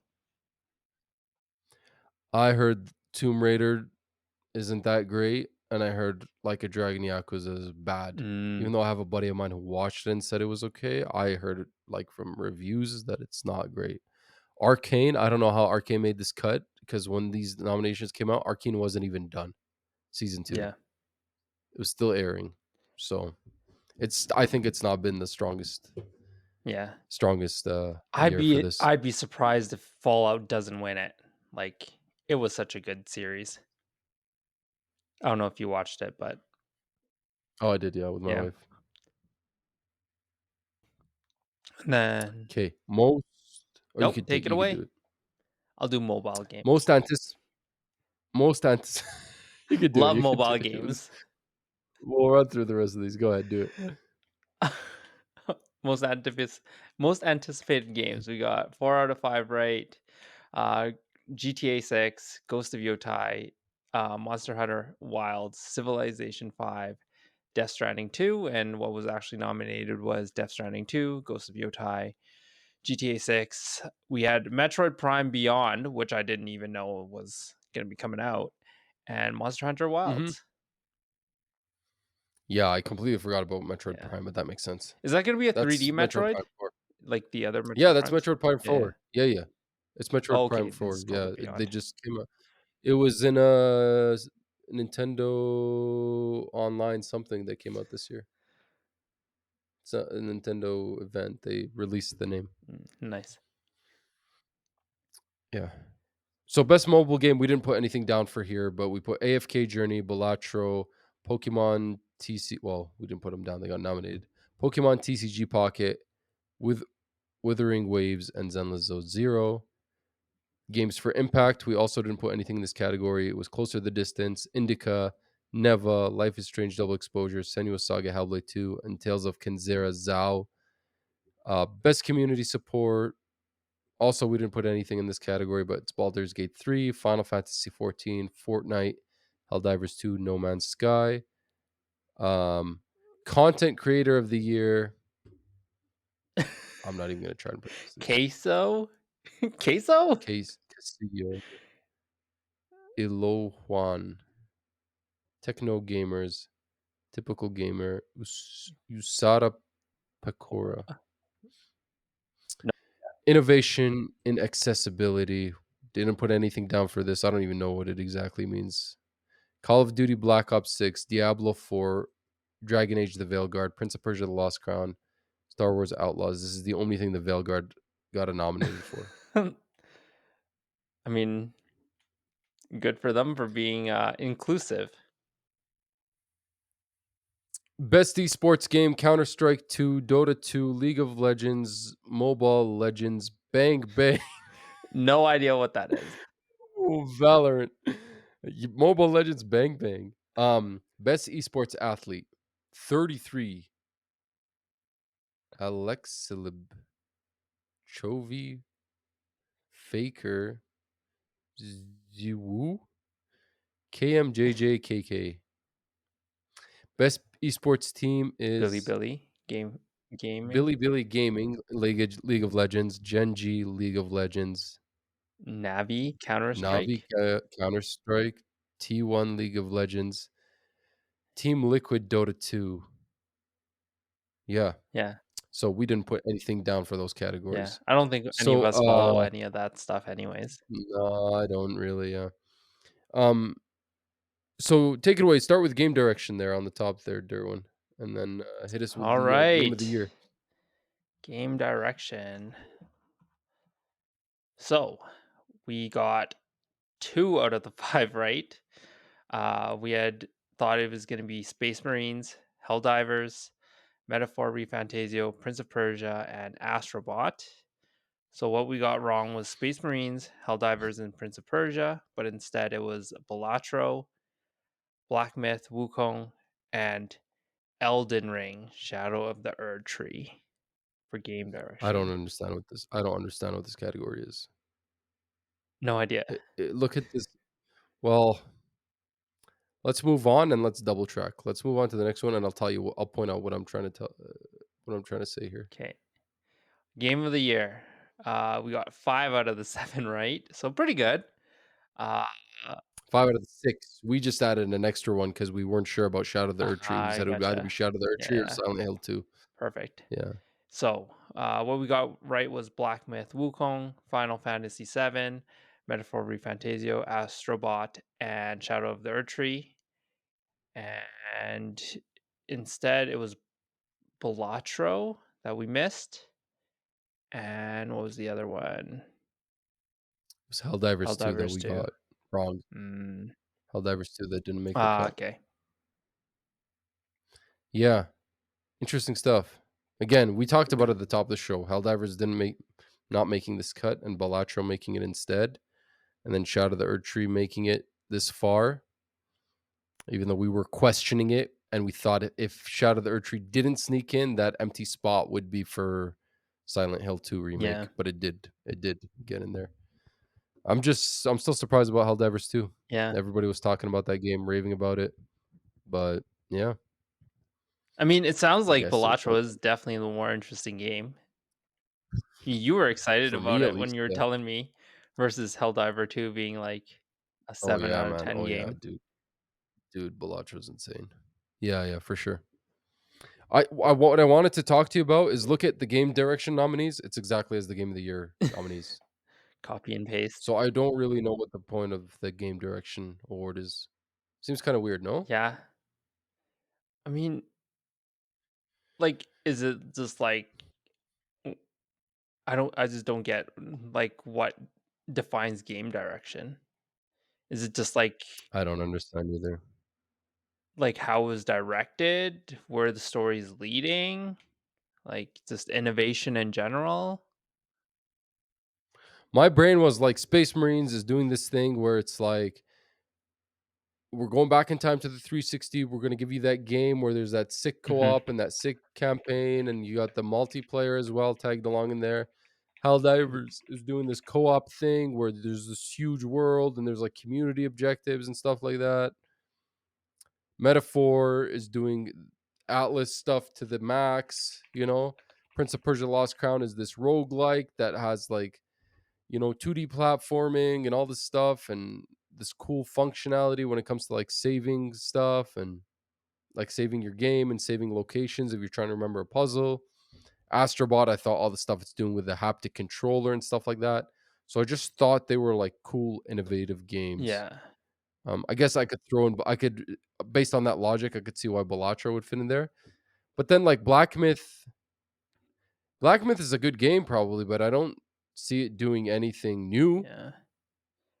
Same with Final Fantasy VII Rebirth. Like we already had Final Fantasy VII Remake. It's not like it feel like it's doing anything that interesting from that perspective. Same with Elden Ring Shadow of the Erdtree. Again, it's just a DLC. Like we already know what Elden Ring Yeah. is. So, apparently, So that's why I was always game like, direction means awarded for outstanding creative vision and innovation in a game direction and design.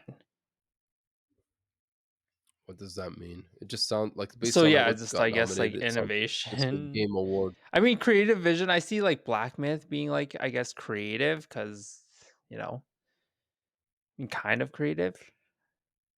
Balatros definitely falls into there. Astrobot kind of falls Yeah. into there.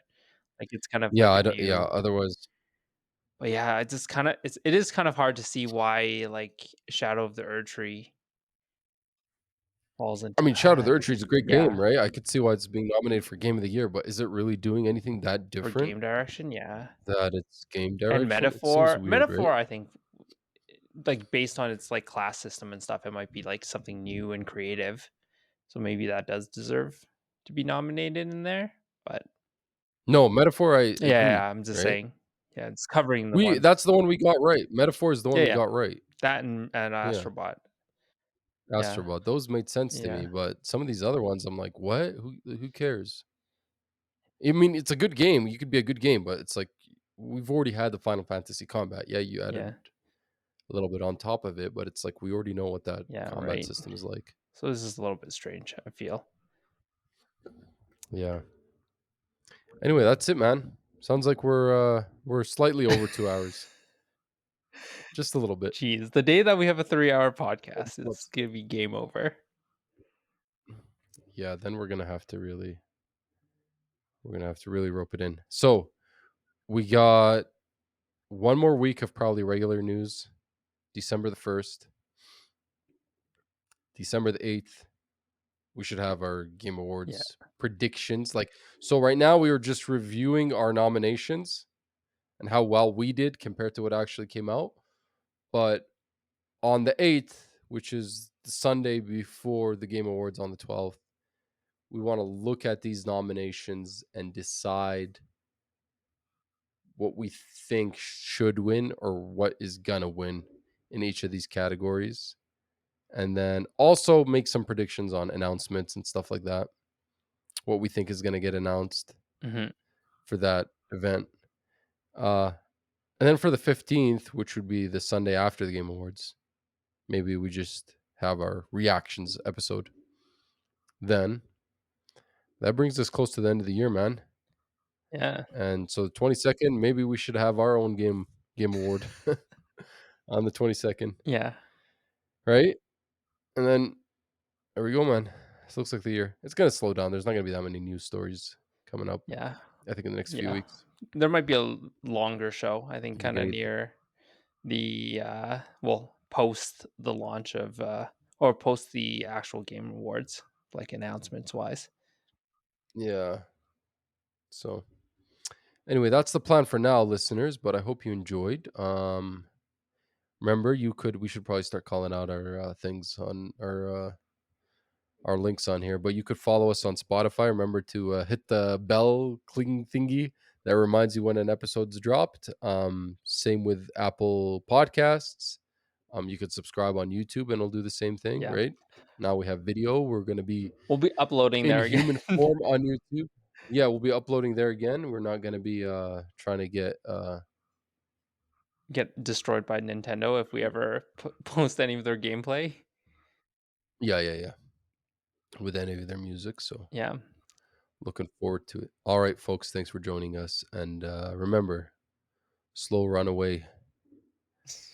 So bad. Oh my god. Yeah, dude, I gotta do what I gotta do, Yeah. man. I gotta keep thinking about new things. You gotta test them out. Once you say them out loud, you'll know if they work or they don't. Alright. Leave this section in the band of the podcast. Leave it in. Yeah, this is your depression.